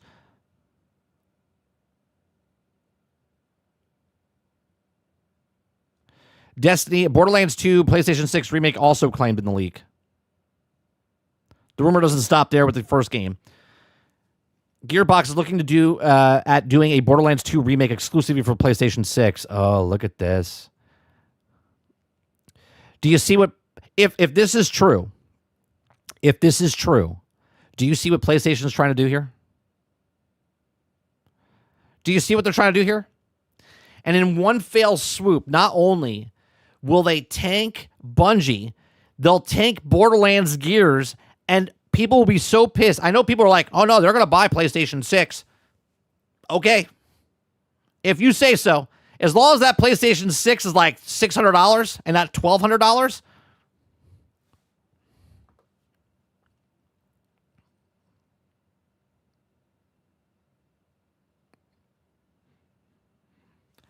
Sony is trying to money hack games for PlayStation 6, which obviously will only be digital.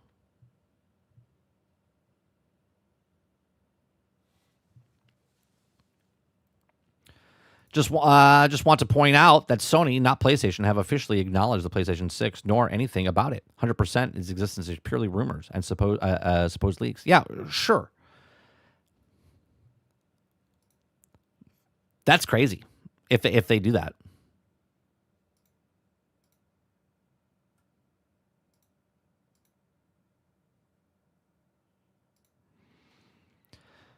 All right, next story. Guy says, yeah, I was desperate to sell PlayStation 6s. I'm waiting for the inevitable Bloodborne announcement now on PlayStation 6 only. Well, I think that's what you're going to get. I think Sony's going to, whenever that PlayStation 6 comes out, whatever the next PlayStation is, 100% going to money hack stuff to make exclusive just for that thing, so you have to buy the system. Because that's the only way forward for them. Which walls off the garden even more. Because not only are they doing their first-party titles now, but now they're money-taking other companies to put on just the PlayStation 6 to play.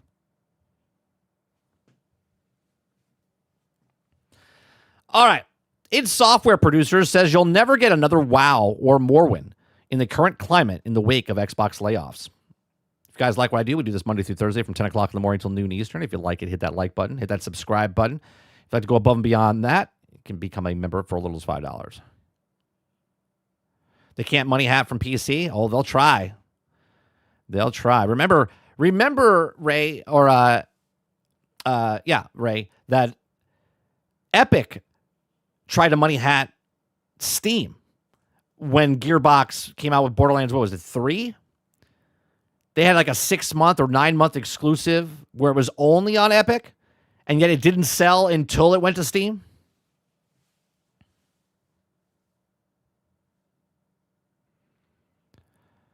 All right, so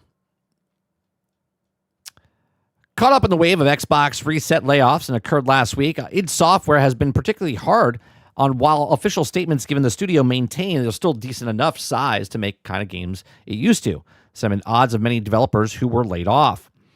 It's even odd with some of the devs still working there. id Software producer Andrew Willis, who was also a large part of the studio's efforts and unionized back in 2025, has made a series of posts on LinkedIn, which also is still understandably furious despite the studio's official stance that things aren't all ruined. He says, quote, "I think the only way to fix the video game industry at this point is for developers-owned studios to start rising up from the studio's closures and layoffs," writes Willis. "We've got to learn from the past and fiscally responsibility to create an environment of sustainable growth. Through growth should be byproduct of the success, not a goal in itself." Okay. A return of growth was also mentioned by CEO Asha Sharma. "We'll return to growth of 2027, Sharma said. Mind that it was also the same post announced that they also had another 1,600 layoffs happening in 2027. Okay, it's a pretty standard tagline for most big businesses, something to keep these shareholders happy. Either way, Willis remains unimpressed.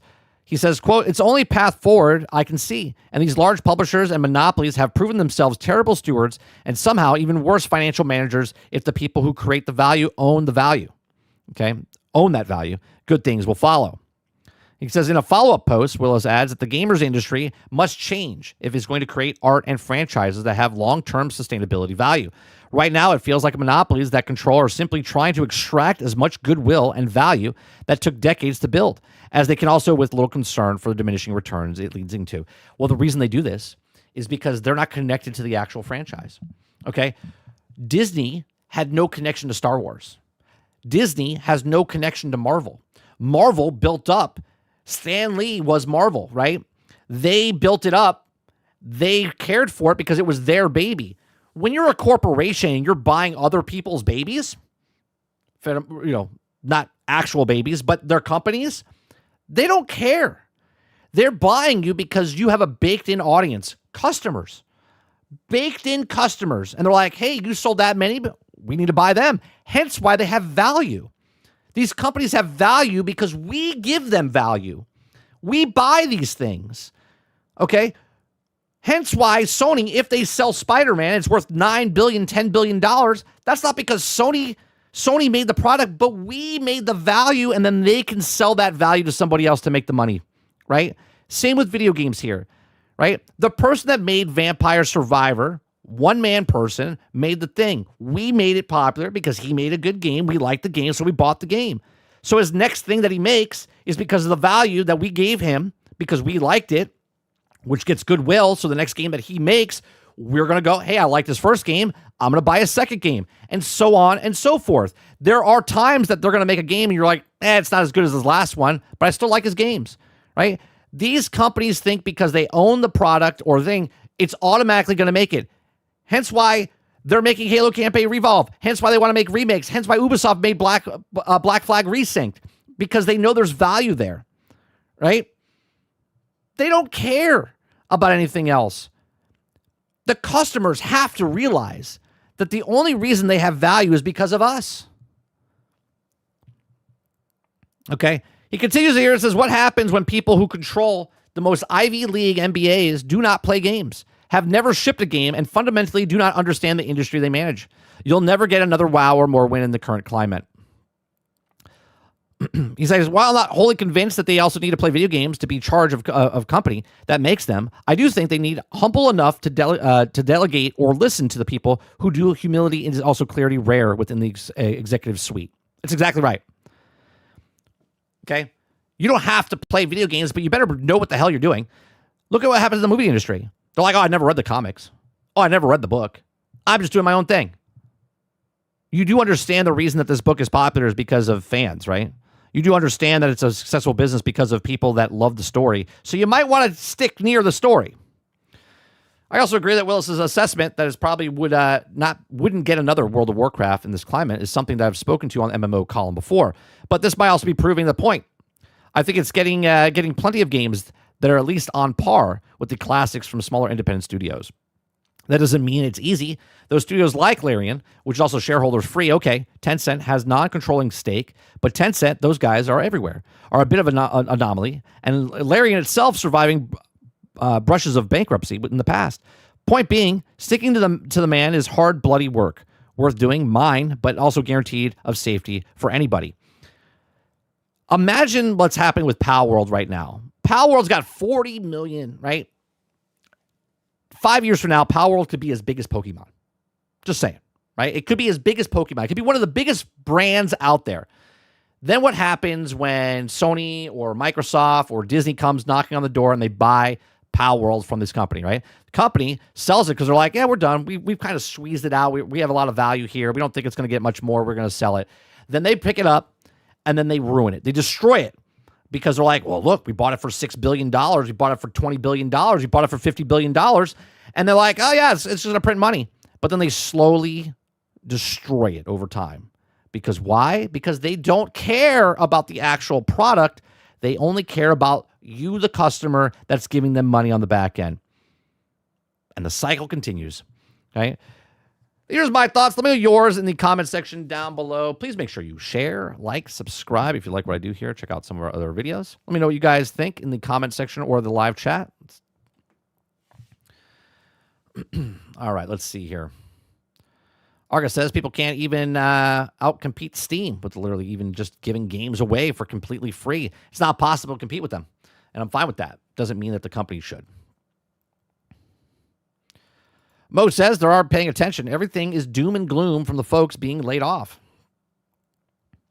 Ray says they ask humility from corporations, but forget themselves. Studio directors, etc., are some of the most prideful creatures ever. Crowd says Sony has no choice but to offer a shit ton of exclusives or they are fucked. Yeah, and they have to go down that rabbit hole, right? They have to go down that rabbit hole. Do you remember back in the day, Crowded, when I talked about how they're all on their own islands? They used to all be in the same island. Then Nintendo went off on their own little island with the mobile device, right? With the Switch. And then Xbox broke off and did their own thing because they're on everywhere, right? Because everything's an Xbox and they're going cloud and they're on their own island because they're third place over here. But if they went over here, they could be third place still, but with a lot more people that could potentially buy their stuff. And then it just left Sony there, right? And Sony people blame Xbox for leaving instead of blaming themselves for giving Sony the power.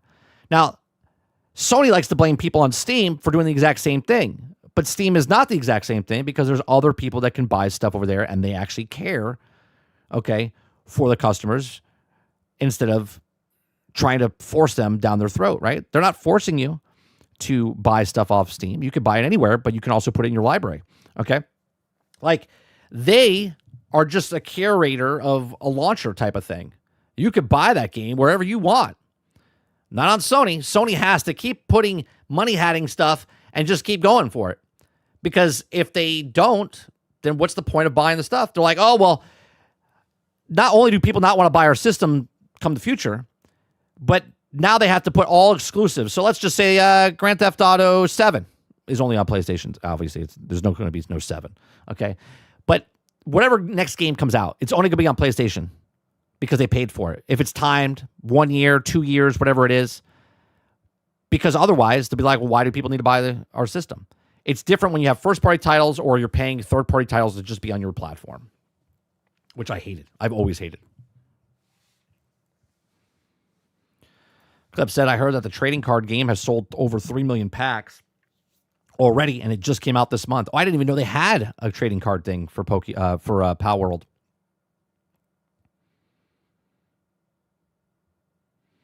Ray says, seriously, each time I see a platform or post from a developer, I always see one thing, pride.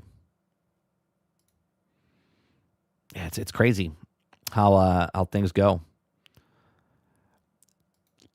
it's wonderful to see smaller companies like Enshrouded with the game, or Pal World, or Blueprints, or Expedition 33, or Silk Song, right? Where these companies, Cuphead, you know what I mean? Like these little games, Mecha Chameleon, right? These little games take off and are big.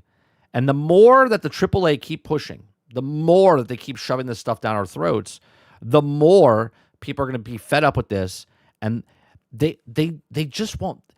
What's that term that people use now in businesses? They quietly quit. Is that what it is? Is that that's the term, right? Right? Is it called quietly quit? Let me look it up. I think that's what it's called.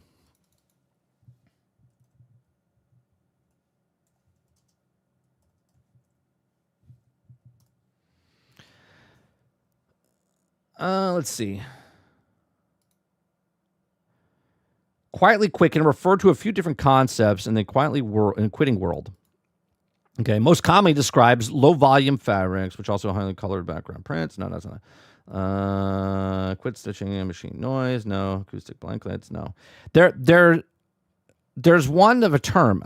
I forget what it's called. People do it. They basically just leave without saying anything. It's almost like when you leave a party. You don't say bye to anybody. You just kind of just go out.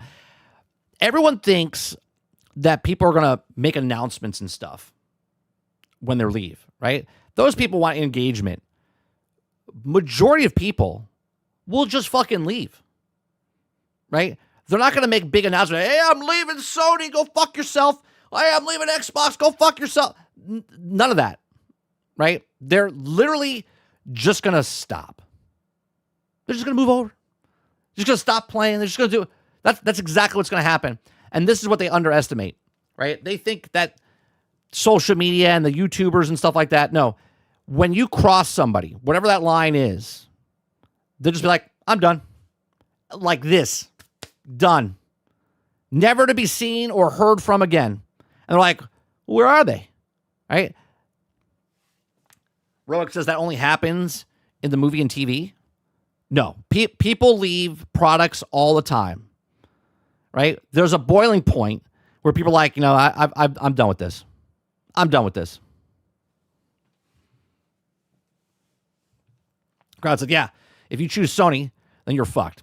So Sony has to fuck you to unfuck themselves. It's very true. It's like,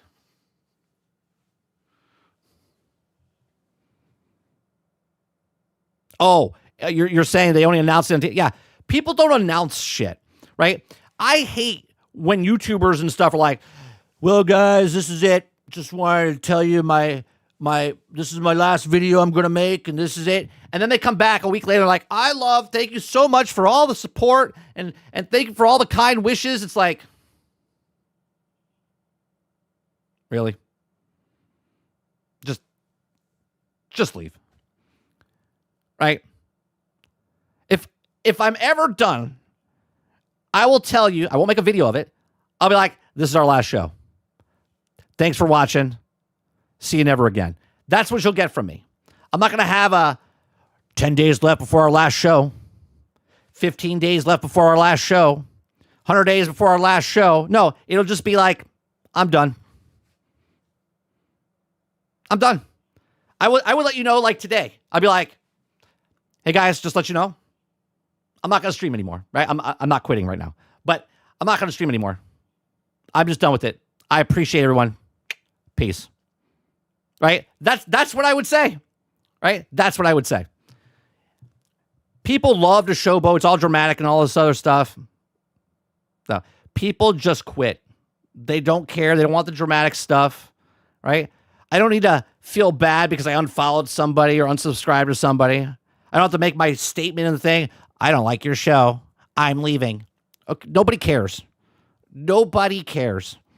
Sony, Nintendo, and Xbox are going to find this out real fast when the prices go up, okay? When the prices go up, and they're like, well, how come no one's buying? No one told us they weren't going to buy our new systems. Because nobody cares. They're just going to leave.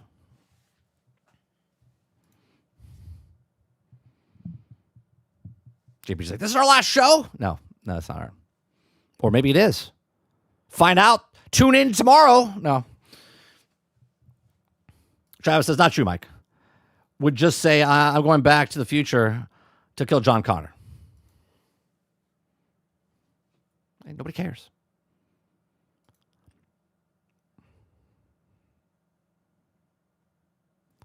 Oh, you guys want to hear something stupid real fast? So let me show you. This is more of a stream thing. I want to show you something. Right? We created a new shirt. Okay. Now I'm gonna bring it up. Now, the design of this is rejected. Okay, it's rejected, and I'm gonna show you the picture. That's not a good picture. Let me see if I can get a.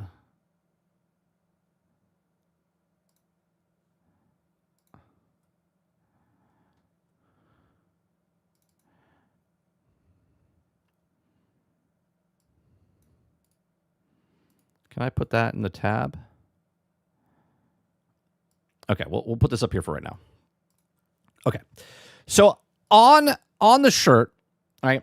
On the new T-shirt place that we got from the last T-shirt place that fucked up our T-shirts, right? We have this new T-shirt, right? Which is not a new T-shirt. This is just our T-shirt, okay? Which is, look, it's the logo of Sarge as Vault Boy, because it's Sarge, it's not Vault Boy, right? And me, and you could buy this shirt right now. And I'm not asking you to buy the shirt. Just listen to the story first, okay?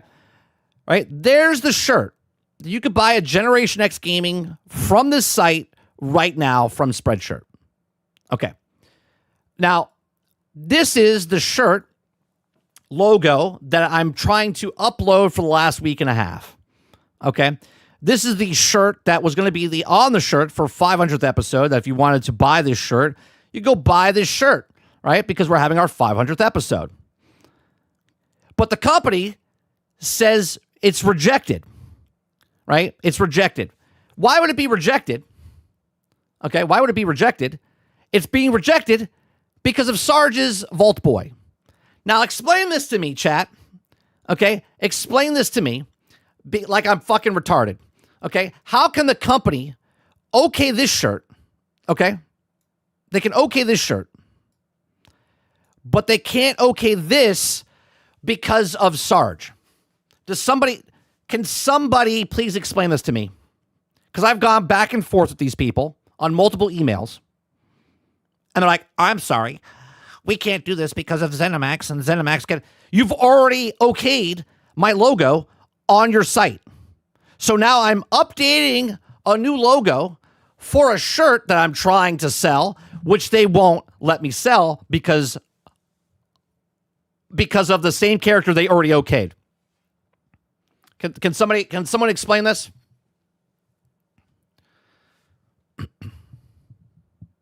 So buy the shirt. Don't hear the story. Got it. Well, Altern doesn't listen to me anyway. You can't buy the shirt. You can't buy the shirt. Right? You can buy the other shirt, but you can't buy that shirt because that shirt doesn't get uploaded because they keep rejecting it. Because Vault Boy. I'm like my best friend who was an artist literally made that design. That wasn't made by AI. Okay, wasn't made by AI. It was actually made by an actual person who made it years ago. Right? Not Vault Boy.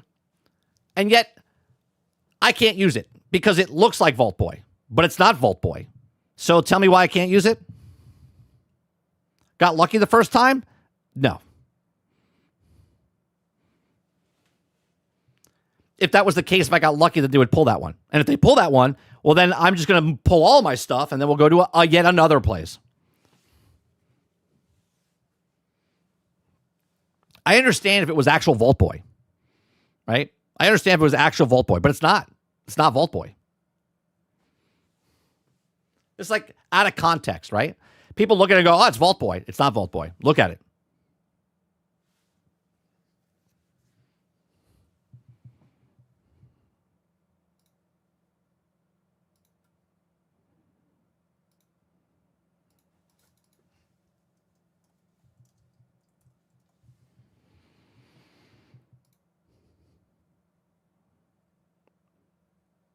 Here, let's do this, shall we?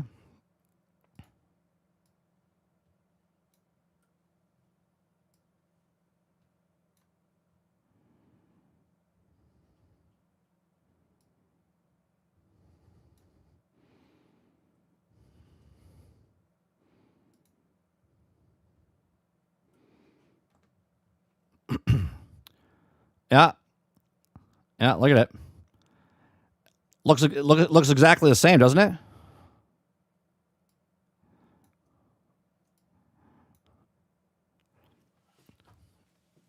It's a spinning image of Vault Boy. Look at that. Is Vault Boy wearing a helmet? No. Is Vault Boy's face look like that? No. It's not even the same shade of blue.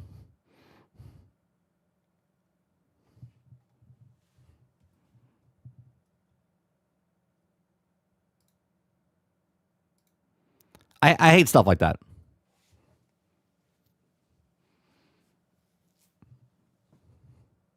It's because it's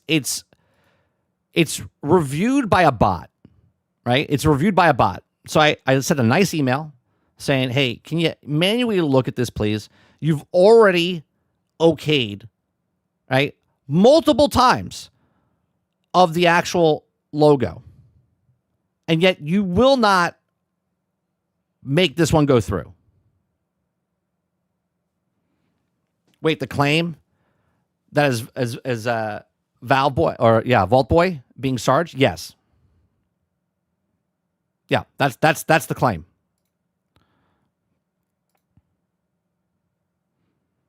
Here, I'll read the email to you.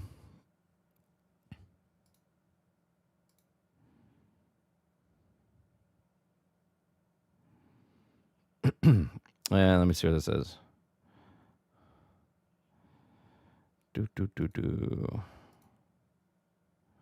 Is it here?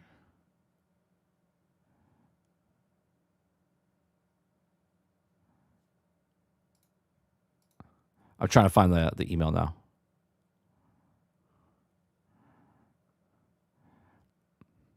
You can't get me for being close to it.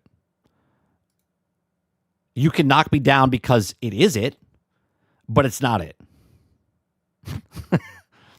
That's not how that works. If I put Darth Vader on a shirt to sell the shirt of Darth Vader and then put something else on it using Darth Vader, you 100%. I can't do that, right? Hence why I didn't do that. Hence why we've got an artist who made the thing for me years ago. We're talking like 6-7 years ago, okay, to do it.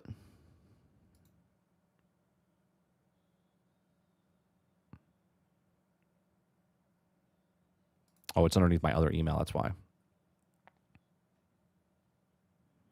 Yeah, it's not da da da da da da da. It's da da da da da da da. Right? He got away with it. That's exactly right.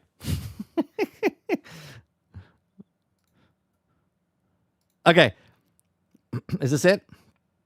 Yes. It says, "Thank you for your message. Unfortunately, your content couldn't be cleared on our platform as this may violate intellectual property rights with ZeniMax Media, Inc.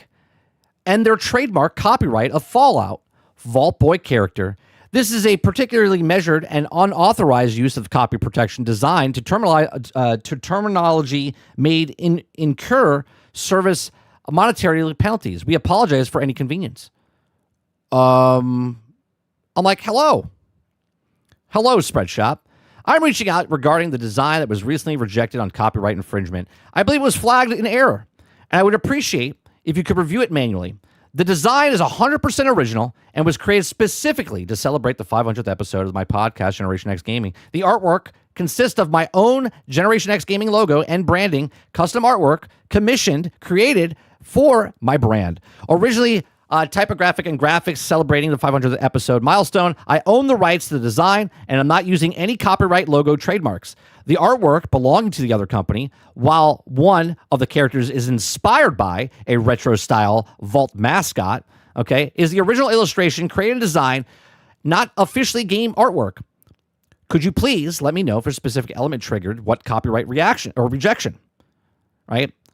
So they got back to me, right? So it's stupid because it's not it. But yet they're disregarding it because of auto detection. I hate AI for this point right here, right? Things get flagged all the time on YouTube because of AI manually it kicks things, it kicks people out and stuff.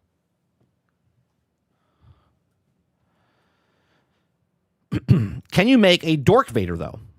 I'm literally asking. Yeah, if I took Darth Vader and like changed him up to look like a nerd or whatever, and you could see distinctly different characteristics, then yes, you could. There's people that literally sell stuff on other people's websites that are straight up Star Wars, and they get away with it. Because they're so small, nobody's going to even bat an eye. Meanwhile, when you do it correctly, I gotta go jump through hoops. It's gotta be something they run through and tells them yes or no. Don't have to use their brain. Right, it's just AI doing it. Mr. Z says, I've seen that logo for years, never noticed that it was the Vault Boy jumpsuit or his thumbs up visually. Because he's a big Fallout guy. So we put Sarge in a Fallout uniform. And they're like, it's Vault Boy. And I'm in because I love Goonies. And I'm wearing the pirate, and I'm in the jumpsuit that Josh Brolin wore inside of Goonies. That's the logo. That's our logo.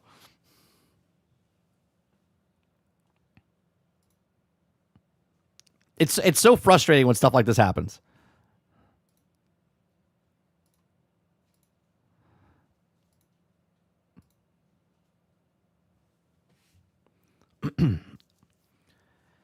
All right. Just to let you guys know, there is a stream tonight, 8 p.m. Eastern for 30 and Still Gaming. We're going to play some more Power World tonight. Okay. There is no show tomorrow. There is no Wednesday morning show for the Daily Grind this week. There is no show on Thursday night or Thursday, and there is no GXG for Thursday night. We're off for the rest of the week. I'll be back on Monday, but you can come out tonight on 30 and Still Gaming to watch some video gameplay of Power World. Change it up with a picture of Sarge in cosplay. You should put the Sarge in the T900 Brotherhood steel armor suit. Maybe it won't get copyrighted. I mean, I guess we could change. Maybe I can change him up. What about if I changed his color of the outfit? Maybe I could do that. Maybe I'll change the blue for the 500th episode just to get it on a t-shirt. Reverse the colors of my character. Yeah. Maybe I could do that. Maybe I'll make the yellow and then the blue. Try adding a larger extra finger instead of having 4, make it 5. I don't think that would do anything. We could do that though.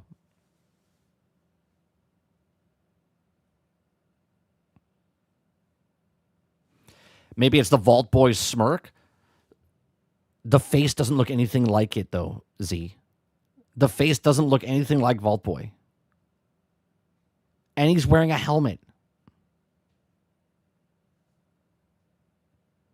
30 made it. Sarge in the army clothing. What if Vault Boy was pointing instead of thumbs up? Maybe I should give him the finger.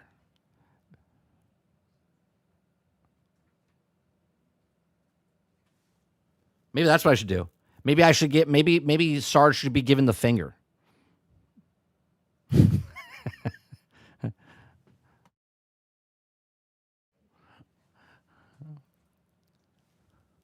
It's McDowell's, not McDonald's.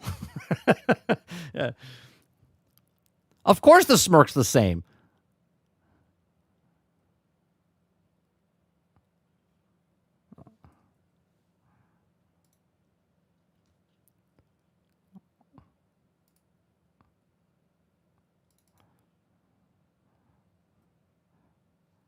I mean, if you're going to say the smirk's the same, the eyes aren't, the eyebrows aren't, right? Like the face shape is not the same. Like none of it is the same.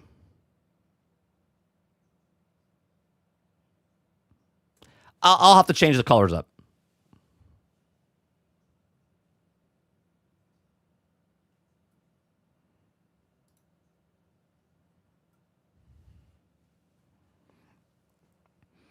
You can try those options and see if that works. Reverse the colors, add one finger, and make him point at something. I'm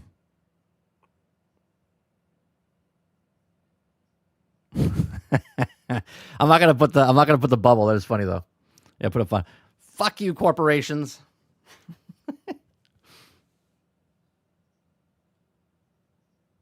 I just find it funny because they allowed my logo, but yet they don't allow that logo, even though the logo that I have is the same logo as their.